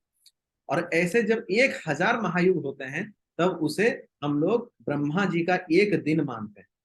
और ब्रह्मा जी का जीवन जो है सो जब इतने पूरे जीवन काल में जो समाप्ति होती है, तब उसके बाद क्या होता है, इस प्राकृतिक जगत का, सृष्टि का विनाश होता है। तो बहुत लंबा समय है, 311 ट्रिलियन ईयर्स के समान जो है सो कहा जाता है। तो ये हम लोग अपने ऐसे, मतलब अपने जो भौतिक इंद्रियां हैं उनसे समझने में हम लोगों को दिक्कत होती है कि हाँ इतने वर्ष कैसे हो सकते हैं, क्यों नहीं हो सकते हैं। ये हमारे कल्पना से परे है, तो इसका मतलब ये थोड़ी है कि हो नहीं सकते। लेकिन क्या है कि हो सकते हैं और वास्तविक रूप में होते भी हैं। इस कलयुग में हमारे 5000 वर्ष बीत चुके हैं, और अब 4,27,000 वर्ष और शेष। उसके बाद सृष्टि का फिर से जो है सो एक महायुग कंप्लीट हो जाएगा, और फिर उसके बाद अगला महायुग जो है सो फिर से प्रारंभ होगा। तो इस कलयुग के अंत में भगवान विष्णु के जो अंतिम अवतार हैं वो अब प्रकट होंगे कल्कि के रूप में, और फिर से जो है सो स्वर्णिम सतयुग का जो है सो फिर से प्रारंभ करने की घोषणा करेंगे। तो भौतिक, ये जो भौतिक ब्रह्मांड है वो हम लोग क्या देख रहे हैं, अवधि से सीमित है। और ये अवधि किसने तय की है, भगवान के काल द्वारा तय की जाती है। भगवान तो स्वयं कह रहे हैं मैं काल हूँ, तो उनके काल द्वारा ही जो है सो यह तय की जाती है। और कल्पों के माध्यम से जो है सो पता चलता है। अच्छा, जो 1000 महायुग होते हैं वो ब्रह्मा जी के एक दिन के बराबर होते हैं, और उसे हम एक कल्प कहते हैं। तो उनके एक दिन में जो चारों युग हैं वो समाते हैं। और चारों युग जो 1000 बार होते हैं, माफ करिएगा, वो एक दिन के बराबर उनका होता है, जो इसे हम एक कल्प कहते हैं। तो जो सत्य युग होता है वहां सद्गुण होता है, ज्ञान और धर्म जो है सो उस युग की विशेषता होती है। और किसी भी प्रकार की कोई भी अज्ञानता या बुराई नहीं होती है सतयुग में। तो ये युग जो होता है उसकी अवधि कितनी वर्ष होती है, 17,28,000 वर्ष सतयुग की अवधि होती है। उसके बाद आता है त्रेता युग, जिसमें बुराइयां फिर से जो है सो थोड़ा बहुत जिनसे परिचय होता है बुराइयों से। और यह युग जो है सो 12,96,000 वर्षों तक चलता है। उसके बाद आता है द्वापर युग, जहां पुण्य और धर्म थोड़ा और घट जाता है। जहां धर्म का जो बैल है वो किस रूप में है, 2 पैरों पर स्थित हो जाता है, और वो जो है सो 8,64,000 वर्षों तक चलता है। इस द्वापर युग में अधर्म जो है सो बढ़ जाता है। और अंततः कलयुग में जहां अधर्म अपने चरम पर होता है, वहां 4,32,000 वर्ष की अवधि होती है। और यहाँ पर अज्ञानता, क्लेश, द्वेष, अधर्म, अन्य अन्य बुराइयां जो है सो सब कुछ जो है सो यहाँ पर हम लोगों को वास्तविक रूप में दिखता है। यहाँ पर सच्चा और गुण व्यवहारिक रूप जो है सो बहुत कम दिखता है, अस्तित्वहीन कहा गया है, बहुत कम देखने को मिलता है। और इस कलयुग में हमने अभी 5,000 वर्ष जो है सो अपने पार किया है। तो अभी बहुत लंबा समय जो है बाकी है। हम लोगों को ये नहीं सोचना है कि हाँ ये जन्म ठीक है, ये जन्म छोड़ देते हैं, अगले जन्म में ट्राई करेंगे। जैसे हम लोग कहते हैं ना कि इस परीक्षा का 1 साल हो गया, अभी इस परीक्षा में इस साल में जो है सो हमने परीक्षा उत्तीर्ण नहीं की है, अब जो है सो अगले वर्ष में प्रयास करेंगे, ऐसा जो है सो हमें नहीं करना है, ऐसा सोचना नहीं। क्योंकि अगले जन्म में क्या होगा नहीं होगा, कब हमारा जन्म होगा, कब मनुष्य शरीर मिलेगा और कलयुग किस रूप में होगा, हम नहीं जानते हैं। तो इसीलिए हमें चेष्टा ये करनी है कि कलयुग को अंत तक देखने की चेष्टा नहीं करनी है। क्या करनी है कि अभी इसी जन्म में पूर्ण रूप से भक्ति करके वापस जाने का प्रयास करना है। तो यही काल है कि जहां पर जो है सो क्या होता है, हमारे सभी जो है सो चीजों के ऊपर जो है सो चेक्स एंड बैलेंसेस लगाया जाता है। कहा जा रहा है हमारी बदलती इच्छाओं को समायोजित करते हैं। मतलब हमारी इच्छा तो बदलते रहती है, लेकिन हर इच्छा हम लोग उसी क्षण में पूरा नहीं कर सकते। काल जो है सो उस पर एक रोक लगाती है, काल अपने अनुसार जो है सो फिर उसके बाद उस इच्छा को पूरा करती है। और काल के अनुसार हमें जो है सो सुधार का अवसर मिलता है। कैसे, तो काल एक चक्र समान है। आज मृत्यु हुई, फिर कल जो है सो कहीं जन्म मिलेगा, किसी जन्म में जो है सो हम लोग को फिर से मनुष्य शरीर मिला है, हो सकता है कहीं और अच्छे जगह मिले, अच्छे युग में मिले, तो हमें भक्ति करने का जो है सो क्या मिलेगा, एक और जो है सो चांस मिलता है। तो उस समय जो है सो हम लोग को फिर से अपने आप को सुधारने का एक अवसर मिलता है। ये सब कुछ जो है सो काल के अनुसार होता है। लेकिन हम लोग को ऐसा सोचना नहीं है कि अगले जन्म में और सुधर जाएंगे, इसी जन्म में सब कुछ करके निकलना। तो ये सब समझने की बात है कि काल जो है सो इस प्राकृतिक जगत को अस्थायी बनाता है और हमें दिखाता है कि कर्म किस प्रकार उसी चक्र के अनुसार चलते हैं। हमारे कर्म जो है उसी चक्र अनुसार आज पिछले जन्म के अगले जन्म में और उसके अगले जन्म में उसी कर्म अनुसार जो है सो उसी चक्र अनुसार जो है सो हमें मिलते जाते हैं। तो ये काल है। आगे बढ़ते हैं।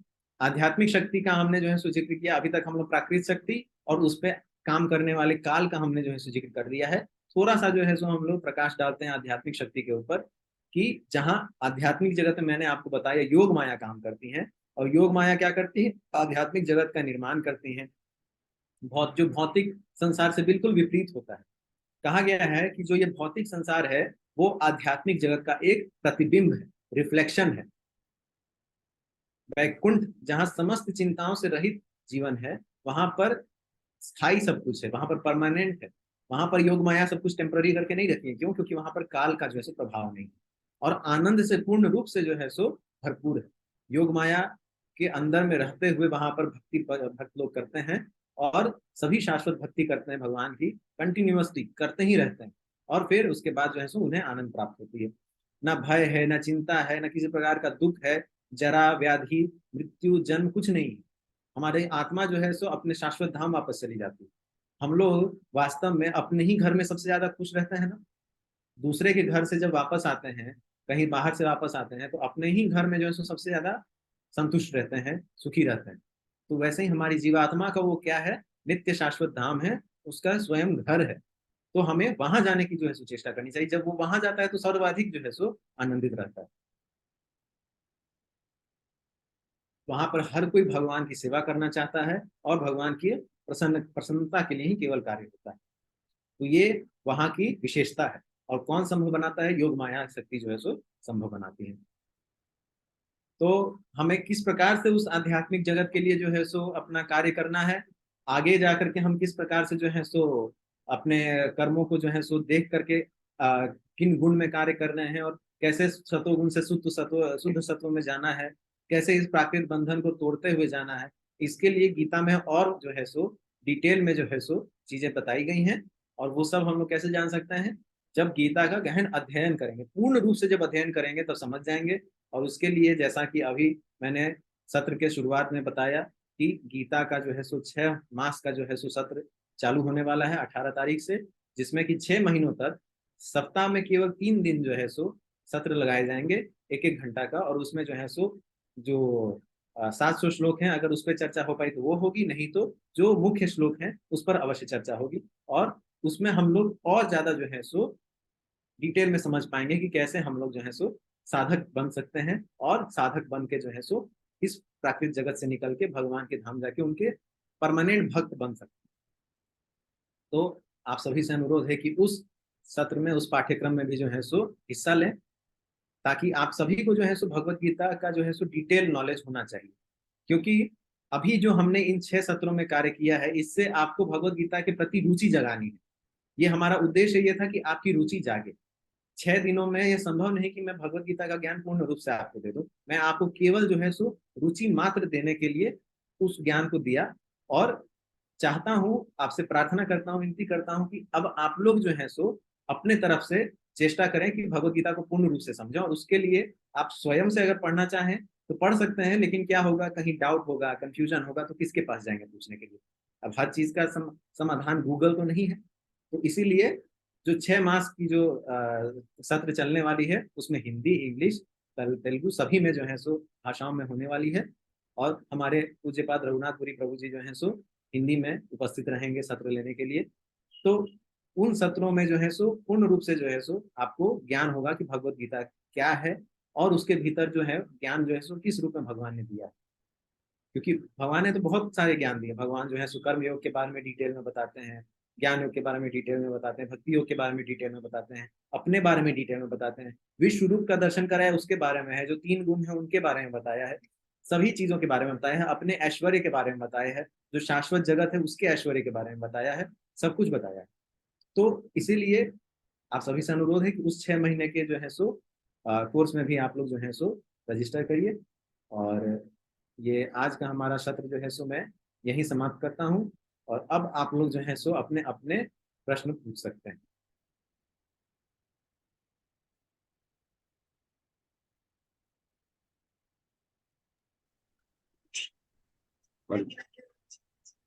हरे कृष्ण।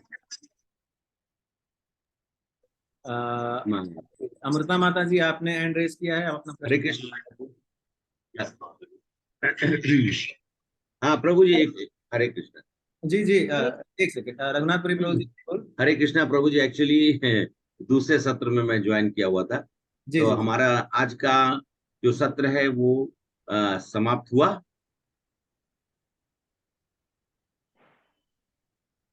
जी प्रभु जी।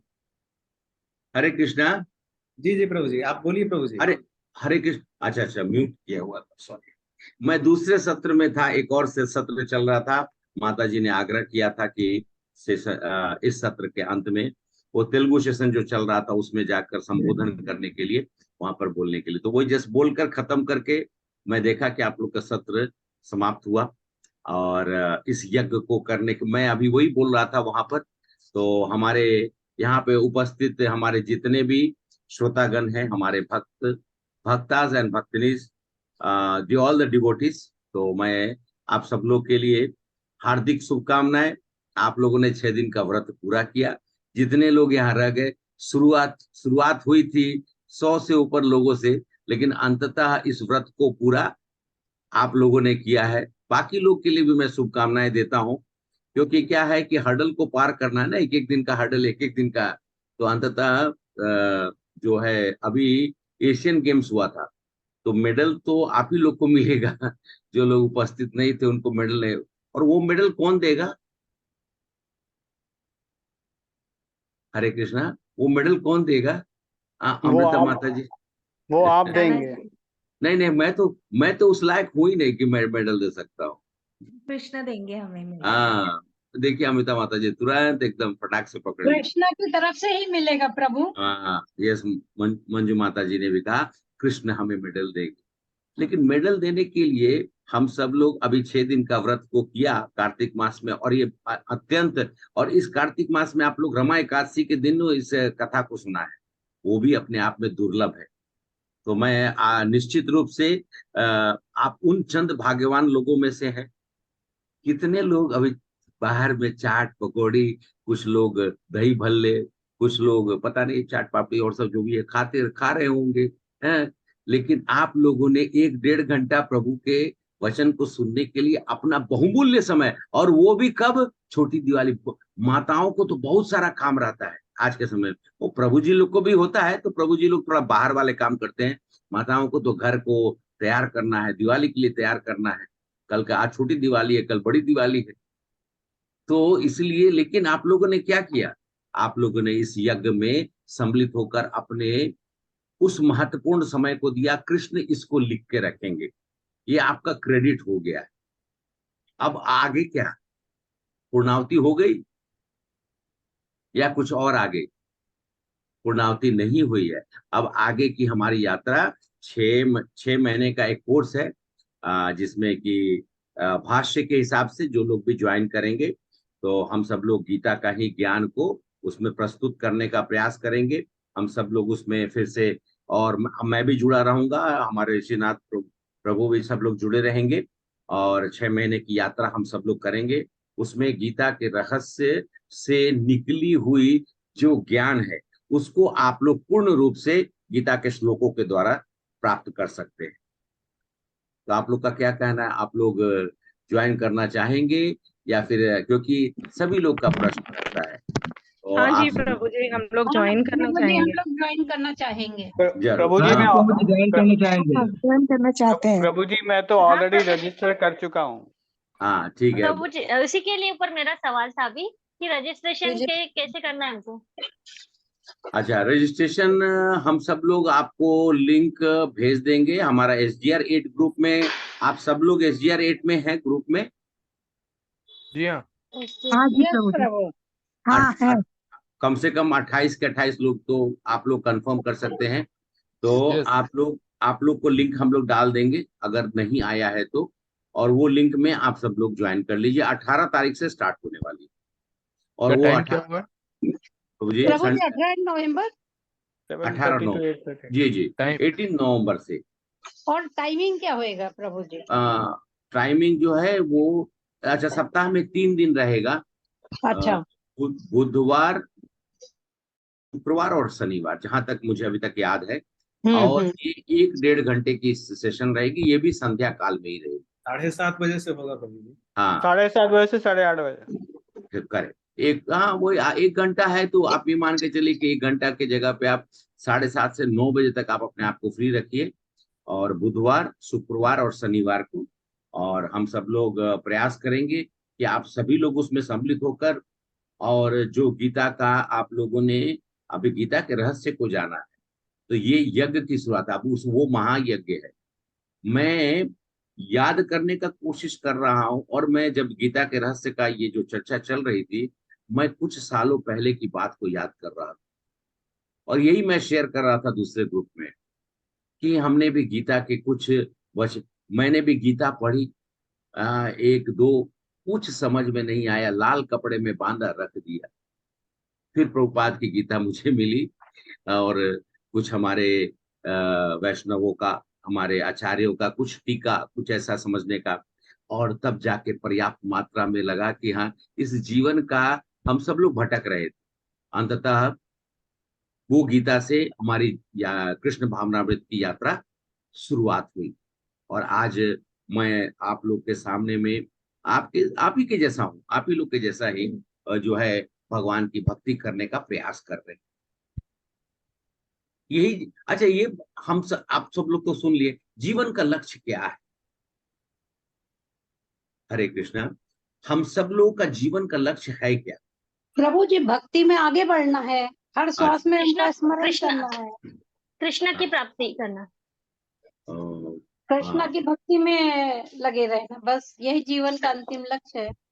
पुण्य, अच्छा, मंजू माता जी ने कहा, हमारी पुण्य पुष्करनी माता जी ने कहा, और कोई?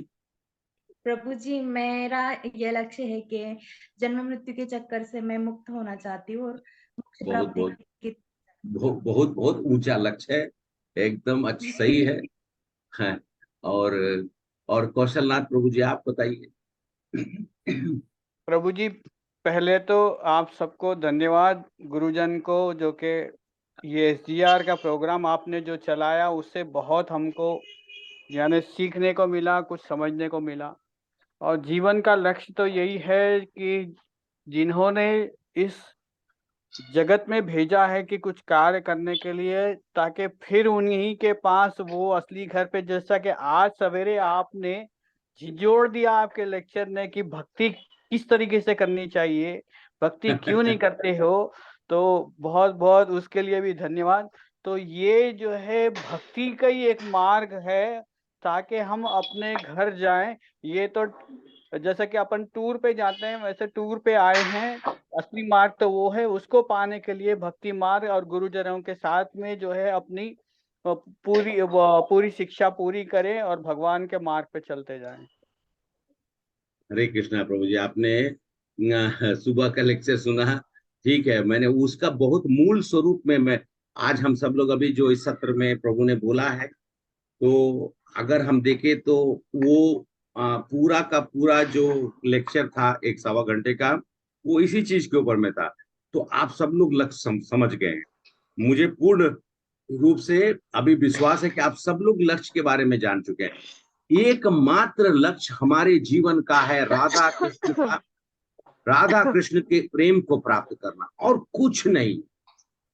अगर राधा कृष्ण के प्रेम को प्राप्त कर लिए, यही हमारा जीवन का लक्ष्य है। बाकी छोड़ दीजिए, बाकी भूल जाइए, आप क्या है क्या नहीं है, कैसे है, क्या हो रहा है।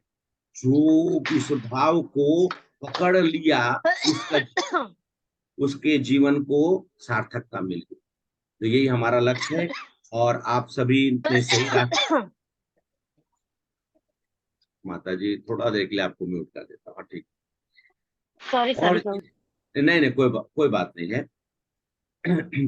तो मैं ये कहता, आपने सही रास्ता चुना है। इस रास्ते में बहुत अवरोध आएंगे, बहुत गतिरोध आएंगे। अवरोध मतलब वो बम्पर्स आते हैं ना, बहुत आएंगे। उस बम्पर को पार करना है। सौकर मजबूत रखिए, ऊपर नीचे सौकर जो है वो मजबूत रखिए। बहुत अवरोध भी आएंगे, बहुत गतिरोध भी आएंगे, लेकिन हमको अपने इस मार्ग को प्रबल रूप से पकड़कर आगे भगवान की भक्ति, जैसे जैसे माता जी ने कहा कि भगवान की भक्ति में हम लोग को आगे बढ़ना है। आगे क्यों बढ़ना है? अंततः राधा और कृष्ण के प्रेम को प्राप्त करना, और कुछ है ही नहीं, सब कुछ यही रह जाएगा।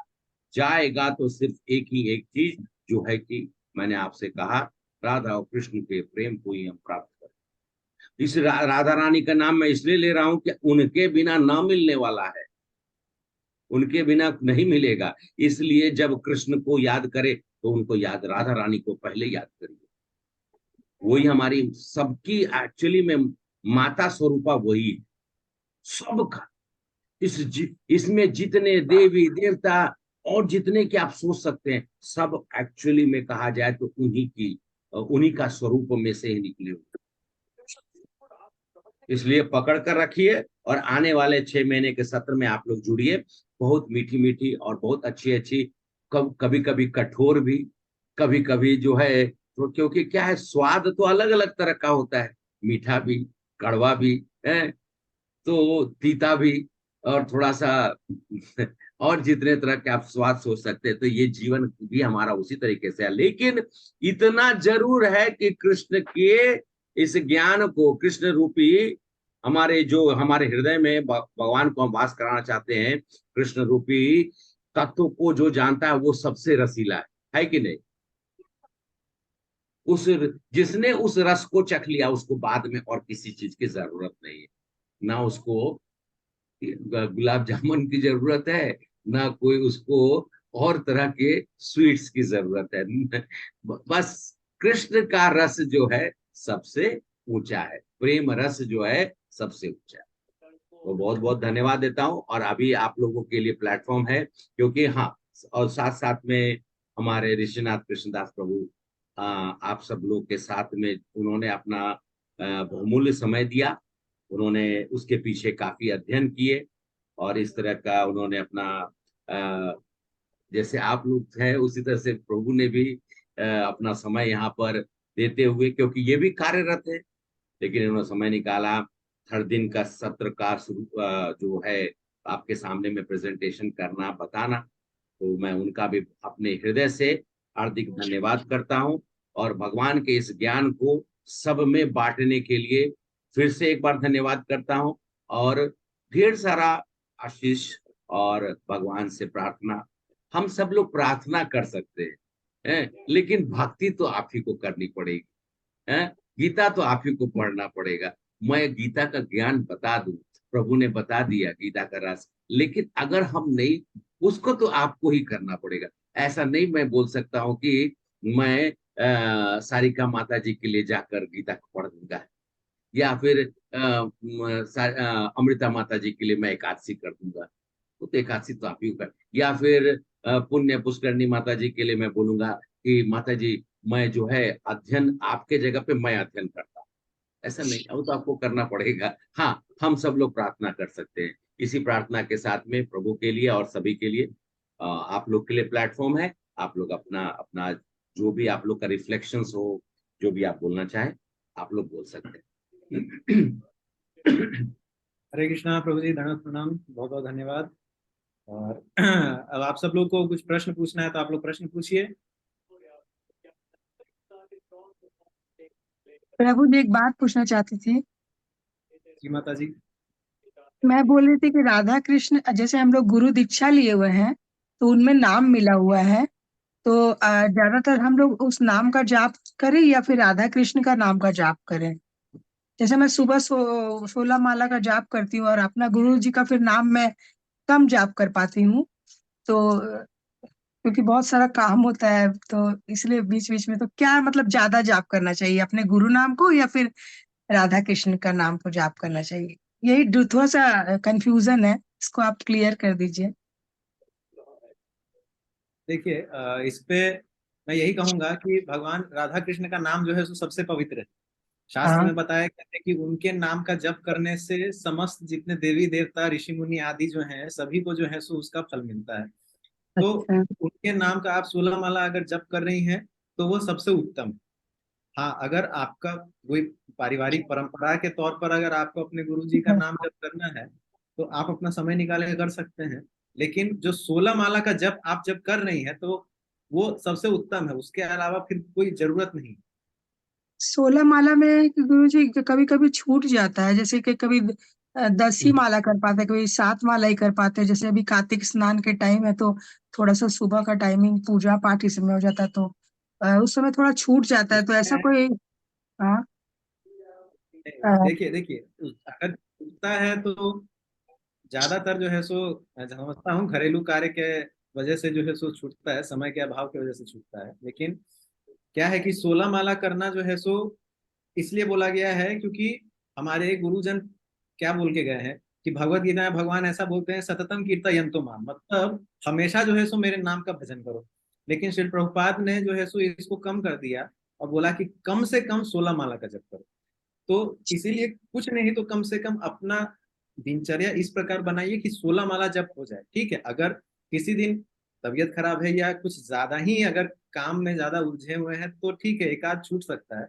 लेकिन बहुत अगर छूट गया तो फिर ज्यादा दिक्कत। और अगर एक आध माला अगर छूट रही है तो अगले दिन सबसे पहले उसको पूरा करना है, फिर उसके बाद जो है सो अपने आगे की मालाओं को कंप्लीट करना है। तो दिन तो भर में नहीं 16 माला दिन भर में जाप कर सकते हैं, दिन हाँ भर में कभी कभी माता जाप कर सकते हैं। माता हरे कृष्णा। या हरे कृष्ण। प्रभु जी जो बोल रहे थे तो हाँ मैं पहले बोलता। ब्रह्मा बोले चतुर्मुखे कृष्णा कृष्णा हरे हरे। सुनिएगा। हाँ ब्रह्मा हाँ बोले चतुर्मुखे कृष्णा कृष्णा हरे हरे। महादेव बोले पंचमुखे रामा रामा हरे हरे। तो ये दो, ब्रह्मा जी चतुर्मुखे, भगवान महादेव पंचमुखे। ब्रह्मा जी क्या बोलते हैं? कृष्णा कृष्णा हरे हरे। और शंकर पूरा पूर्ण करते राम राम हरे हरे।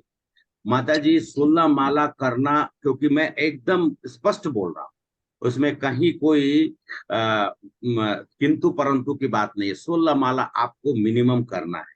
और अगर आप 16 माला नहीं कर पाते हैं, दूसरे दिन आपको 2 बार 16 माला करना पड़ेगा। 2 राउंड छूट गया, 4 राउंड छूट गया, आपको पूरा एक माला और 16 माला का एक पूरा का पूरा सेट करना पड़ेगा। इसलिए किसी तरीके से भी हम, कभी कभी ऐसा होता है, प्रभु के साथ भी होता है, हमारे साथ भी होता है, रात को जग कर पहले तो माला, क्योंकि आपने बोला हम लोग भी कार्यरत हैं तो कहीं नहीं तो हम लोग को समय निकाल कर करना ही है। वो दिमाग में बैठा रहना कि हमको अच्छा 16 माला करने का मतलब ये नहीं है, भाव से करना है। हम कृष्ण के लिए कर रहे हैं, कृष्ण के लिए हमारा जो ये एक्सक्लूसिव टाइम कृष्ण के लिए है।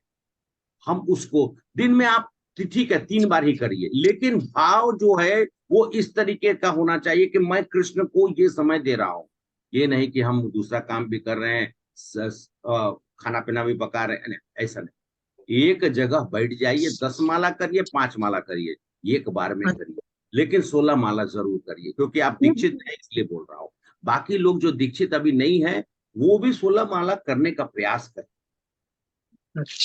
एकदम इसमें और छूट जाएगा तो फिर आपको दूसरे दिन, क्योंकि आपने प्रतिज्ञा ली है, आपने गुरु के सामने, आपको 16 माला उस दिन करना पड़ेगा।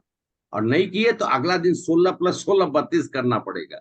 इसीलिए प्रयास करिए कि 16 माला हो जाए। हाँ प्रभु जी, जैसे दिन में छूट जाता है, मान लीजिए दिन में 8 माला कर पाई, तो रात में रात फिर 8 माला कर हाँ सकते एकदम आराम हैं। से दिन करिए। शाम को अपना संध्या वंदन करके बैठ जाइए, हाँ, कुछ दरवाजा सटा दीजिए, बस फिर अपना जपा कर दीजिए। 8 माला करने में 1 घंटा के आसपास लगेगा, हो जाएगा।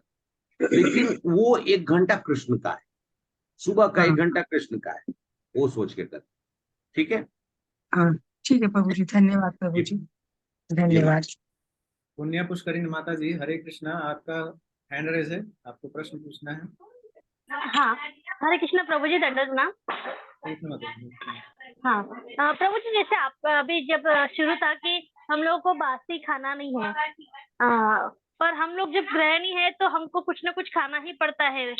तो मुझे मतलब खाते समय हमेशा लगता है, पर वो खाना ही पड़ता है, क्योंकि एक दिन वेस्ट कर सकते, 2 दिन, पर हमेशा थोड़ा थोड़ा बच जाए तो इससे प्रॉब्लम हो सकती है क्या? देखिए, अब मैं इस पे अपने तरफ से पर्सनल कुछ नहीं बोलूंगा। आप लोग गृहिणी है, मैं जानता हूँ, और ये सभी के घर में ऐसा होता है। ठीक है, लेकिन शास्त्र में ऐसा बताया गया है कि जो शुद्ध भोजन बनाया जाता है उसी समय बना करके भगवान के चरणों में उसे भोग लगा करके फिर प्रसाद ग्रहण करना होता है। ये नियम है। यहाँ तक कि जब विग्रह सेवा का हम लोग करते हैं, जब हम लोग विग्रह सेवा के बारे में पढ़ाई किए, तब उस समय हम लोग को ये बताया गया था कि कोई भी व्यंजन आप पकाते हैं, भगवान के लिए भोग बनाते हैं, वो 3 घंटा से पुराना नहीं होना चाहिए। 3 घंटा के भीतर वो बन करके भोग लग जाना चाहिए। कभी कभी जब जन्माष्टमी होती है, बलराम जयंती होती है, राधाष्टमी होती है, गौर पूर्णिमा होती है, तब 56 भोग बनते हैं, 108 भोग बनते हैं। उस समय समय लगता है, लेकिन ऐसे जब भी भगवान को भोग लगता है तो 3 घंटे के भीतर भोग लग जाना चाहिए। 3 घंटे से ज्यादा हुआ तो भगवान को भोग नहीं लगता। ये मतलब नारद पंचरात्रिका में लिखा गया है, और इसीलिए विग्रह सेवा में ऐसा बोला जाता है। लेकिन तो हम लोग को करना क्या होता है कि भोग लगा करके फिर प्रसाद ग्रहण करना, ये हम लोग का मतलब नियम है कि ऐसे हम लोगों को प्रतिदिन करना।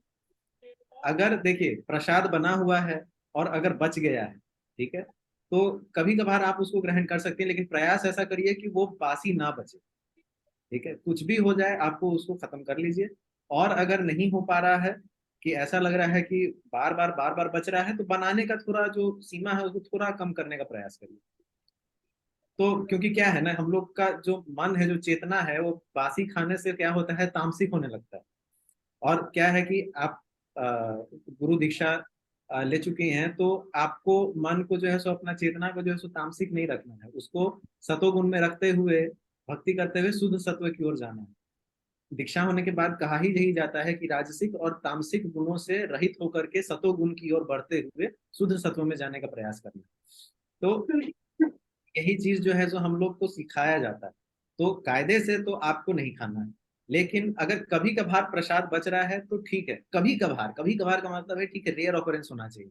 अगर डेली का, प्रतिदिन का यही चीज हो रहा है, तो थोड़ा मैं रेकमेंड करूंगा कि थोड़ा क्वांटिटी कम करने का प्रयास करिए, नहीं तो फिर रघुनाथपुरी प्रभु जी इस पे थोड़ा आपको अपना विचार प्रस्तुत कर सकते हैं। नहीं, आपने एकदम सही बोला है और एकदम उचित है। और मैं समझ सकता हूँ कि माताएं प्रभु जी लोग को, जैसे दोनों आदमी काम कर रहे हैं या फिर इस तरह का जब रहता है, तो रात को ही माताओं को रात को ही व्यवस्था करनी पड़ती है। तो फिर ये है कि बासी खाना, तो सही बात है, प्रभु ने सही बोला। हमारे अगर हम अपने जीवन में खासकर अध्यात्म में बढ़ना चाहते हैं, तो प्राय प्रयास करना चाहिए कि हमें मतलब बासी खाना नहीं खाए।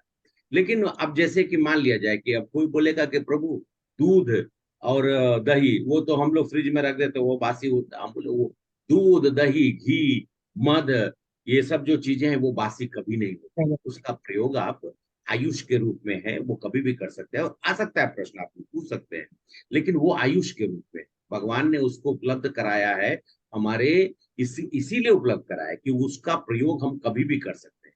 लेकिन जो पकाया हुआ भोजन है, उसका प्रयोग हम सब लोग को निमित्त मात्र के रूप में, भोग लग गया, भोग लगने के बाद प्रयास करिए कि आप सब लोग खा लीजिए, कुछ बचा तो लोगों में बांट सकते हैं अगर पॉसिबल है तो, नहीं तो अब अब मजबूरी है तो कोई बात नहीं है, अब उसके लिए तो कोई कुछ बोल नहीं सकता है।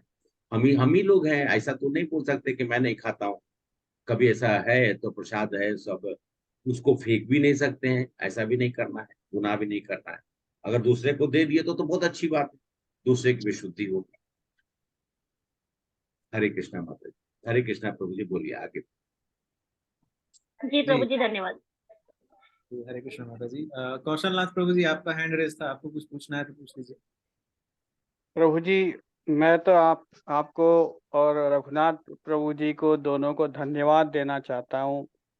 और जो आज आपने एक्सप्लेनेशन किया प्रकृति और काल के बारे में, वो बहुत अच्छा था, ताकि आई ओपनिंग जिसको कहते हैं वैसा आपने प्रेजेंट किया है।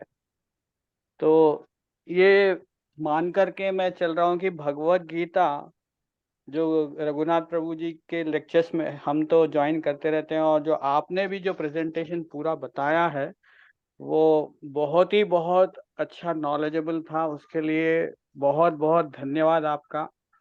और ये जो आप लोगों की कोचिंग चलती है, प्रीचिंग चलती है, उससे हमको एक नॉलेज बनती है। और मेरा पर्सनल मानना है कि भगवत गीता एक जो ह्यूमैनिटी के लिए मैनुअल है, लाइफ का मैनुअल है। तो जो आपने जिस तरीके से काल चक्र के बारे में बताया, उसी काल चक्र में एक एग्जाम्पल यही भगवत गीता, जो कृष्ण भगवान और अर्जुन जी के बीच में हुआ संवाद। अर्जुन तो सखा भी थे, भक्त भी थे, सब कुछ थे। तो यही काल चक्र के बारे में से ही जो है महाभारत हुई और ये वो सब हुआ।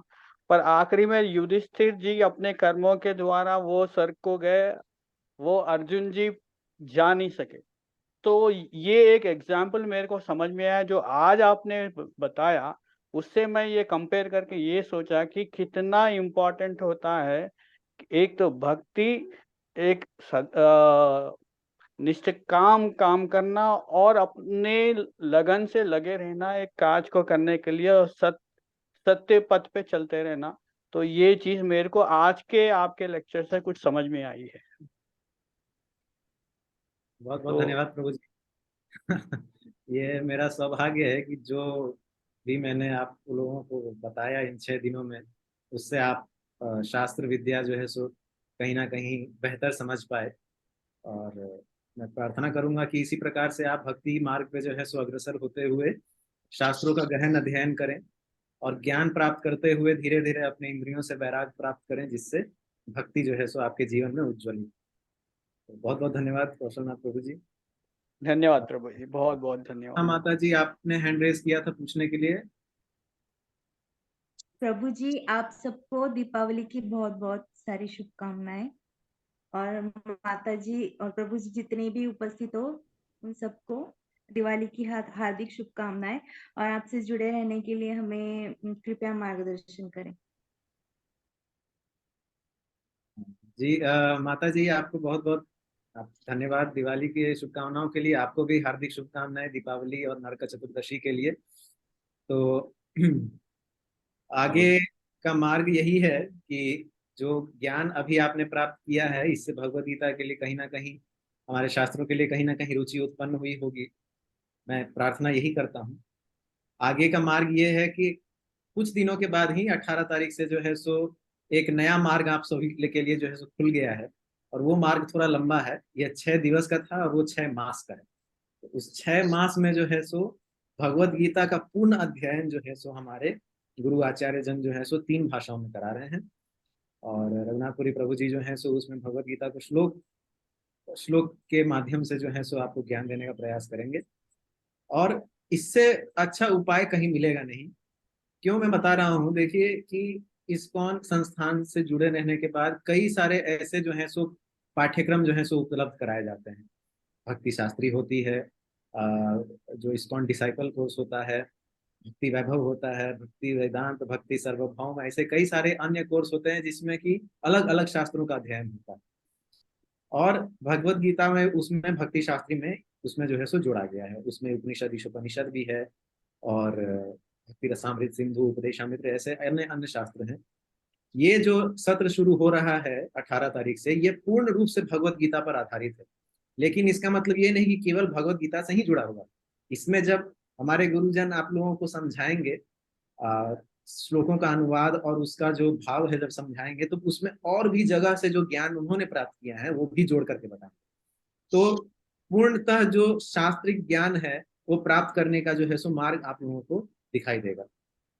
तो इसीलिए जो ये नया कोर्स शुरू हो रहा है उसमें आप सभी जल्द से जल्द रजिस्टर कर लीजिए, क्योंकि हिंदी में हमारे रघुनाथपुरी प्रभु जी ही जो है सो सत्र को देंगे।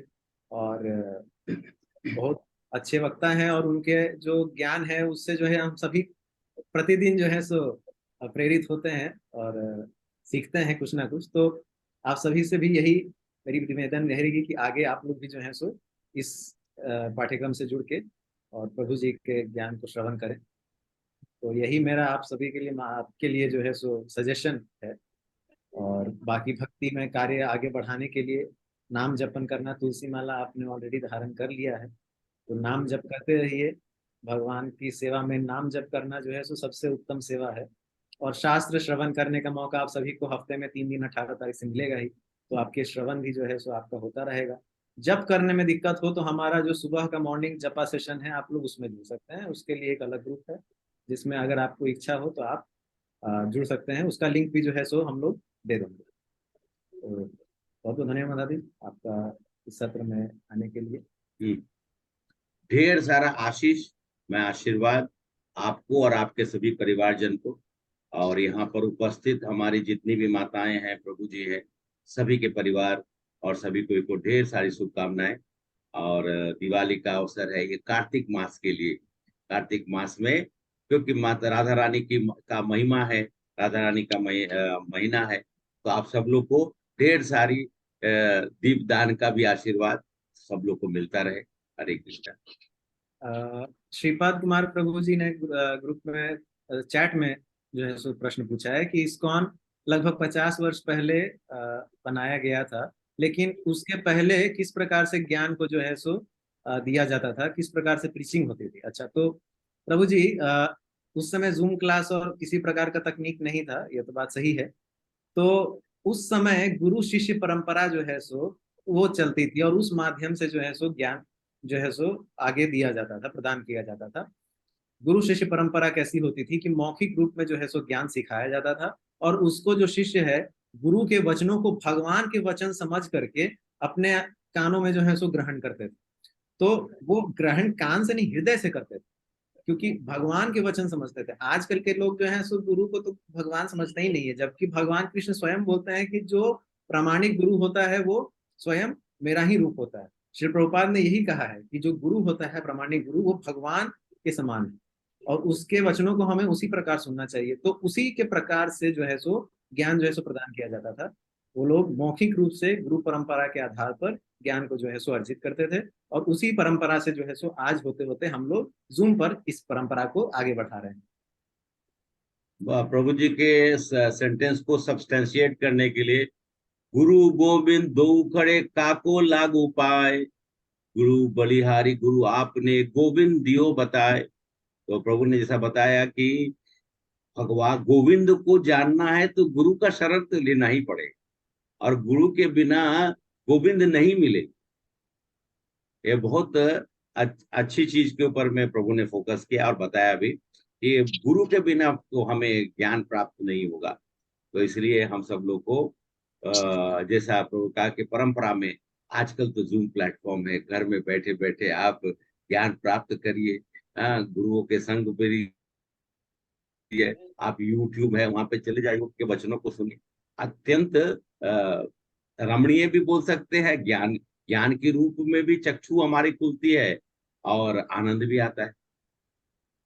हरे कृष्णा प्रभु। दिनेश प्रभु जी, आपने हैंड रेज किया था, आपको कुछ पूछना है प्रभु? दिनेश प्रभु जी, हाँ, हरे कृष्णा। हरे कृष्णा प्रभु जी, दंडवत प्रणाम आपको। धन्यवाद, प्रणाम प्रभु जी। इतना अच्छा सत्र देने के लिए हम लोगों को लाभान्वित किया। हम लोग सौभाग्यशाली हैं, और हम लोग इंतजार करते रहते हैं कि ऐसा सत्र और मिले हम लोगों को। और हार्दिक बधाई दिवाली की हमारी तरफ से। बहुत बहुत धन्यवाद, आपको भी हार्दिक बधाई और शुभकामनाएं। और शुभकामनाएं मैं इसलिए भी दूंगा कि भगवत गीता का ज्ञान कुछ भी माध्यम से मैंने थोड़ा बहुत भी आपको दिया हो, और आपको अगर उससे उस ज्ञान को प्राप्त करने से अगर आपके ज्ञान चक्षु थोड़े और खुले हों, तो यह मेरा सौभाग्य है, क्योंकि मैं केवल अपने गुरु जनों के वचनों को यथारूप प्रस्तुत करने का प्रयास किया। वास्तव में मैं अपने आप को पतित समझता हूँ, क्योंकि अभी भी जो है सो मेरे अंदर उतनी शुद्धि हुई नहीं है। लेकिन किसी प्रकार से गुरु जन ने मुझे जो है सो यह अवसर दिया कि मैं आप सभी के सामने अपने ज्ञान को जो है सो प्रस्तुत करूं। तो बहुत बहुत धन्यवाद। आप सभी जनों से जो है सो मैं अपना आभार प्रकट करता हूं। अगर आपको इस 6 दिवसीय सत्र से जुड़े कुछ फीडबैक देने हैं तो आप मुझे अभी दे सकते हैं।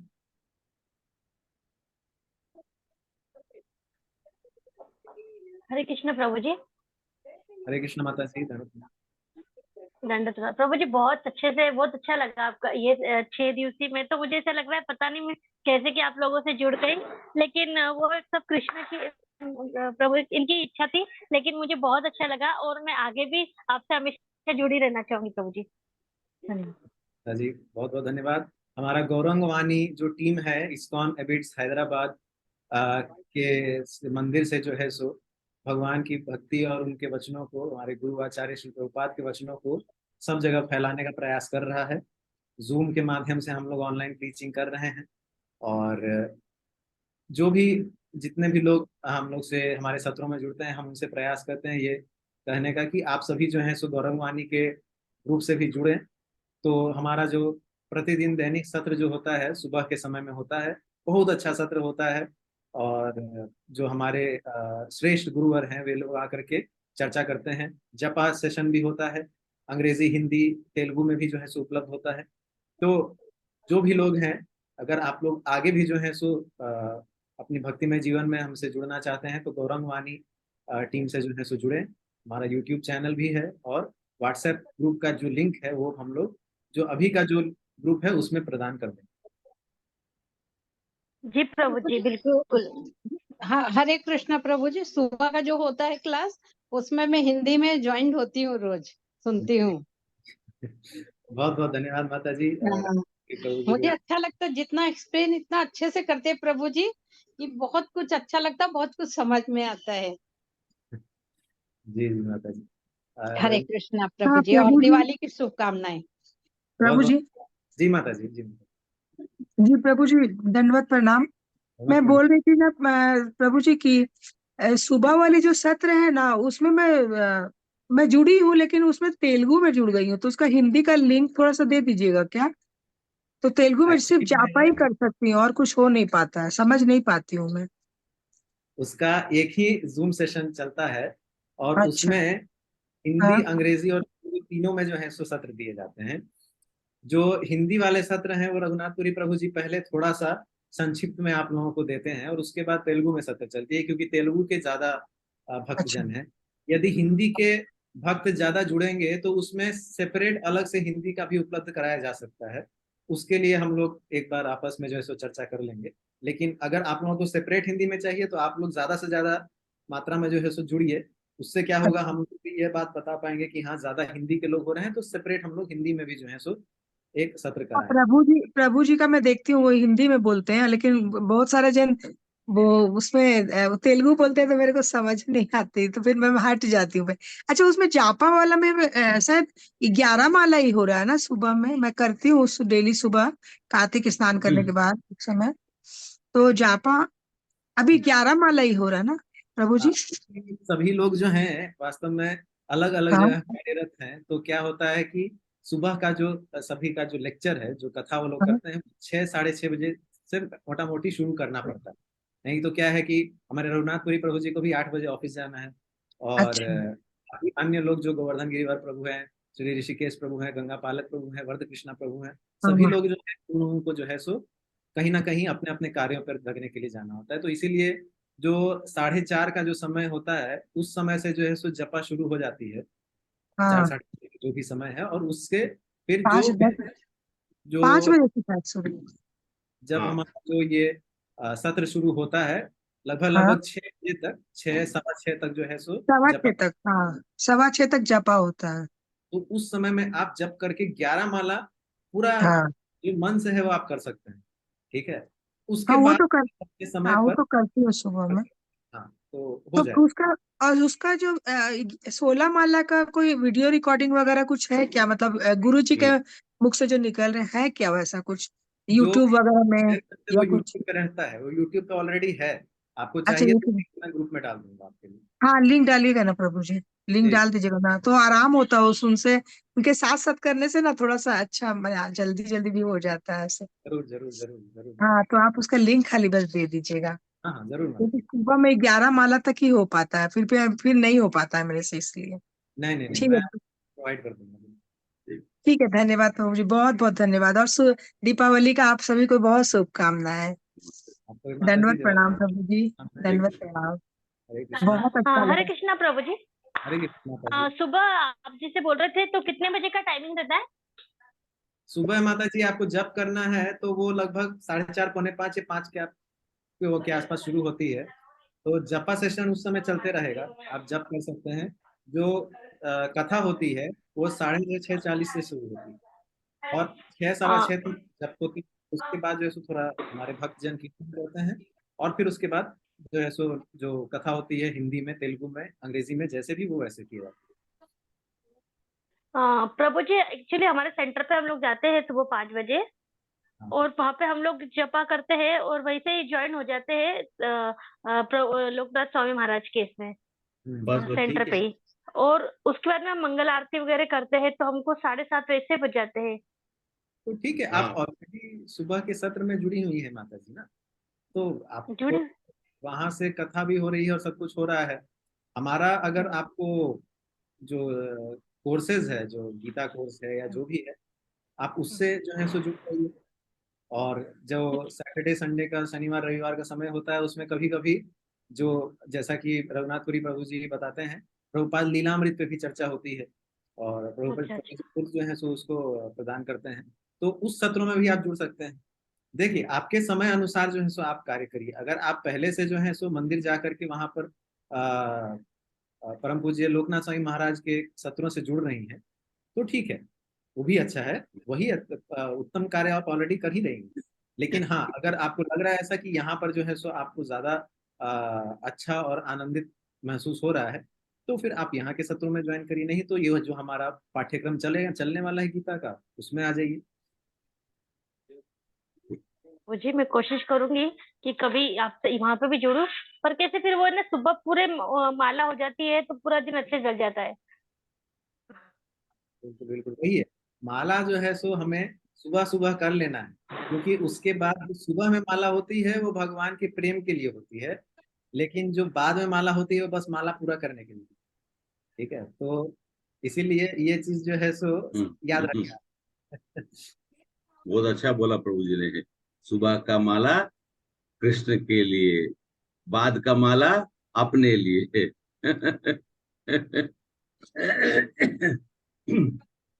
जी ठीक है प्रभु, हरे कृष्ण। तो और अगर किसी का प्रश्न नहीं है या कुछ अगर आप लोग अपना कुछ कमेंट्स नहीं देना चाहते हैं, तो हम सब आप सभी को जो है नहीं सो। नहीं नहीं नहीं, कमेंट्स तो देना चाहते, रात भर बैठे हमारे अभय प्रभु है। ज्यादातर अभी जो लोग रह गए हैं वो लोग वही हैं जो लोग हमारे सत्र में हमेशा रहते हैं। समय इजाजत नहीं दे रहा है, नहीं तो और ज्यादा बोलते हैं हम लोग। अभय प्रभु, दिनेश प्रभु, माता जी तो भी जस्ट चली गई हैं। जितने भी यहाँ चित्रा माता जी हैं, चाहे हमारी सरिका माता जी हैं, रेणु वर्मा माता जी, सब लोग से मैं प्रार्थना ही करूंगा। आप लोग प्रभु ने इतना आप लोग से आग्रह भी किया, और ऐसा नहीं है कि वो लोग बोलना नहीं चाहते हैं। वो लोग आपको अपनी बधाई भी के साथ साथ में बेस्ट विशेस भी दे रहे हैं। वो अभय प्रभु तो ऑलरेडी बोले, आपको बोलिए अभय प्रभु, बोलिए आप कुछ बोलना चाह रहे हरे हरे कृष्ण प्रभु। नहीं, मैं ये नए लोग हैं तो मैं सोच रहा था कि लोग बोल लें, क्योंकि इसलिए मैं नहीं बोल रहा था। आपको बहुत बहुत मतलब बधाई श्रीनाथ प्रभु, और बहुत और बहुत धन्यवाद। आपने बहुत अच्छा सेशन लिया, और मैं ऑन एंड ऑफ था। मैं ठीक से हर टाइम नहीं दे पा रहा था, क्योंकि मैं बीच में थोड़ा बिजी था। लेकिन मैंने सुना, जितना सुना आपने बहुत अच्छे से एक्सप्लेन किया। बहुत बहुत धन्यवाद आपका प्रभु जी। और मेरा सौभाग्य है और कि आप बहुत जल्दी मैं सोचता हूँ कि आपसे आपके दर्शन भी होंगे, साक्षात दर्शन, जितनी जल्दी हो पाए। भगवान कृष्ण की कृपा रहे तो अवश्य हैं। आप हम सभी जो है सो साक्षात दर्शन हाँ, करेंगे। आपके रहते हुए तो प्रभु को दीक्षा मिली और वहां पर उपस्थित हाँ, थे। मैं ये बात मतलब पूछने वाला था कि मैंने देखा है प्रभु को, लेकिन शायद अरे उस समय प्रभु, मैं। ये प्रभु को तो लेके मैं आया हुआ था ना। प्रभु और माता जी हाँ दोनों मेरे साथ में तो थे। तो दीक्षा हुई महाराज से। महाराज से आपने उनका शरण लिया और प्रभु ने हाँ दीक्षा ली। हाँ हाँ। नहीं तो ये हुआ ना प्रभु कि जैसे आप लोग जिस समय प्रभु की इन लोग की दीक्षा की तैयारी होती, तो मैं उस समय व्यस्त था। हाँ, जब काम आप दीक्षा कार्य कर। हाँ, और जब दीक्षा हो रही थी तो मैं पीछे था, इसलिए उस और दीक्षा खत्म हुई और मैं वहां से निकलना पड़ा, मेरे को लेट हो हाँ, रहा था इसलिए, बिल्कुल। इसीलिए शायद बात नहीं हो पाई। पर मैंने देखा था इनको, मैंने देखा था, मुझे डे वन में जिस दिन ये क्लास ले रहे थे प्रभु, उस दिन से मुझे लग रहा था कि मैंने देखा है, और मैं आपसे पूछने वाला था, मैं भूल गया फिर। ठीक। चलिए, हरे बहुत कृष्ण। बढ़िया प्रभु, प्रभु धन्यवाद, मिलते हैं बहुत जल्दी। जी बाबा। हरे हरे कृष्णा प्रभु जी, मुझे एक डाउट है। ये जो अपना लिंक है ना, भगवत गीता का जो संपूर्ण सार अभी 17 से स्टार्ट हो रहा है, इसको रजिस्टर करने के लिए भक्ति योग वही लिंक है ना, भक्ति योग एट होम, योगा यस माता जी, वही है, वही है, वही है ना? वही है, वही है। ओके, ठीक है। नमस्कार अभय चौधरी जी, मैं कौशल अरे नाथ निगम बोल रहा हूँ। प्रभु प्रभु, आपको दंडवत, आप तो दर्शन ही नहीं दे रहे हैं। हम कितने दिन से आपको सोच रहे थे कि बीच में आपको टोक दे, आज कम लोग हैं इसलिए हम बोल रहे हैं। कहाँ है आप? सुबह कांचीपुरम में कभी मिले कभी थे ना? दिखते हैं 2-4 मिनट के लिए आप। नहीं नहीं, हम तो हैं कांचीपुरम में, रघुनाथ प्रभु मालूम जी है, और आप, हम सब मिले थे ना। मालूम है, आपने वृंदावन मिस कर दिया, आपके कहने पे हमने ट्रिप प्लान किया था। नहीं, नवरात्रि की तरफ से हो गया प्रभु जी, वो नवरात्रि थे ना अच्छा, दशहरे की, तो उसकी तरफ से हो गया। चलिए कोई नहीं, ठीक है, मिलते हैं बहुत जल्दी। बहुत अच्छा मिलते लगता है हैं। आपको देख करके कि आप प्रोग्रेस कर रहे हैं, ये देख करके हमको बहुत खुशी होती है आपको देख करके। धन्यवाद, सब प्रभु जी की, रघुनाथ प्रभु जी का आशीर्वाद। आज अरे तो हाँ हाँ, झिंझोड़ वो दिए तो वो सवेरे, आत्मा को, हाँ, वो भक्त की आत्मा को झिंझोड़ दिए आज, आज कि आज अगर सुबह भक्ति। आज सुबह लग रहा था कि पिताजी हैं आज क्लास में। हाँ, आज पक्का पिताजी है, भक्त के पीछे है छड़ी लेकर के, तुम ये नहीं करोगे तो नहीं होगा। कोई बात, कभी कभी ये भाव भी कभी कभी आना चाहिए, ताकि हम बिल्कुल लोग को भी ध्यान रहेगा कि कोई देख रहा है, गलती हो गया तो। बिल्कुल बिल्कुल बिल्कुल सही बात। ठीक है प्रभु, बात करते हैं आपसे। नमस्ते। नमस्कार, हरे कृष्ण प्रभु।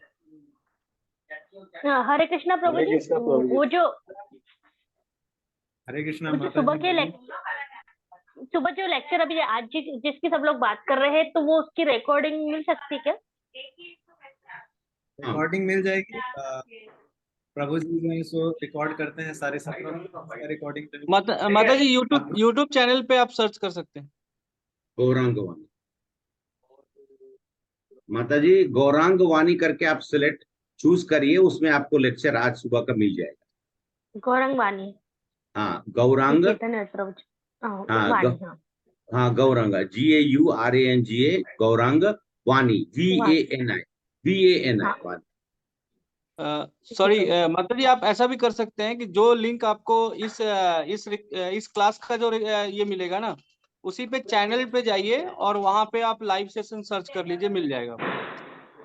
ठीक है प्रभु जी, धन्यवाद। ठीक है प्रभु जी, हाँ, हम लोग सत्र का समापन करेंगे। जी प्रभु। समय जो है सो अब काफी हो चुका है, और बहुत बहुत धन्यवाद आप सभी का 6 दिवसीय सत्र में आने के लिए। जहां मुझे कोई त्रुटि हुई हो उसको क्षमा करते हुए जो है सो मेरे ऊपर कृपा बनाए रखिए, मेरे लिए भी प्रार्थना करिए। और आप सभी से अब हम सब विदा लेते हैं, और हरे कृष्ण महामंत्र का एक बार हम जाप करके और उसके बाद हम लोग इस सत्र को समाप्त करेंगे।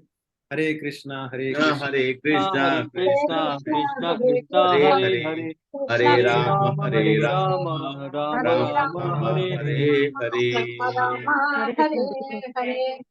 हरे कृष्ण। वाञ्छाकल्पतरुश्च कृपा सिन्धु एव च पतितानां राम पावनेभ्यो पावेनेभ्यो वैष्णवेभ्यो वैष्णवेभ्यो नमो नमः। नमः। वैष्णव वृंद की जय, शील जय प्रभुपाद की जय, जय भगवत गीता की जय, जय कृष्णनाथ कृष्णदास प्रभु जी की जय। जय। और सभी यहाँ पर जो अभी बचे हुए सबकी जय। भक्तों की जय, वैष्णव वृंद की जय। हरे कृष्ण। प्रभु जी, अब मैं तो समाप्त करता हूँ, आप सभी से विदा लेता हूँ। प्रार्थना करता हूँ कि जल्द ही हम सभी की फिर से मुलाकात होगी। हरे कृष्ण। हरे कृष्ण। हरे कृष्ण प्रभु। हरे कृष्ण। हरे कृष्ण, दंडवत प्रणाम प्रभु। दंडवत प्रणाम। हरे कृष्ण।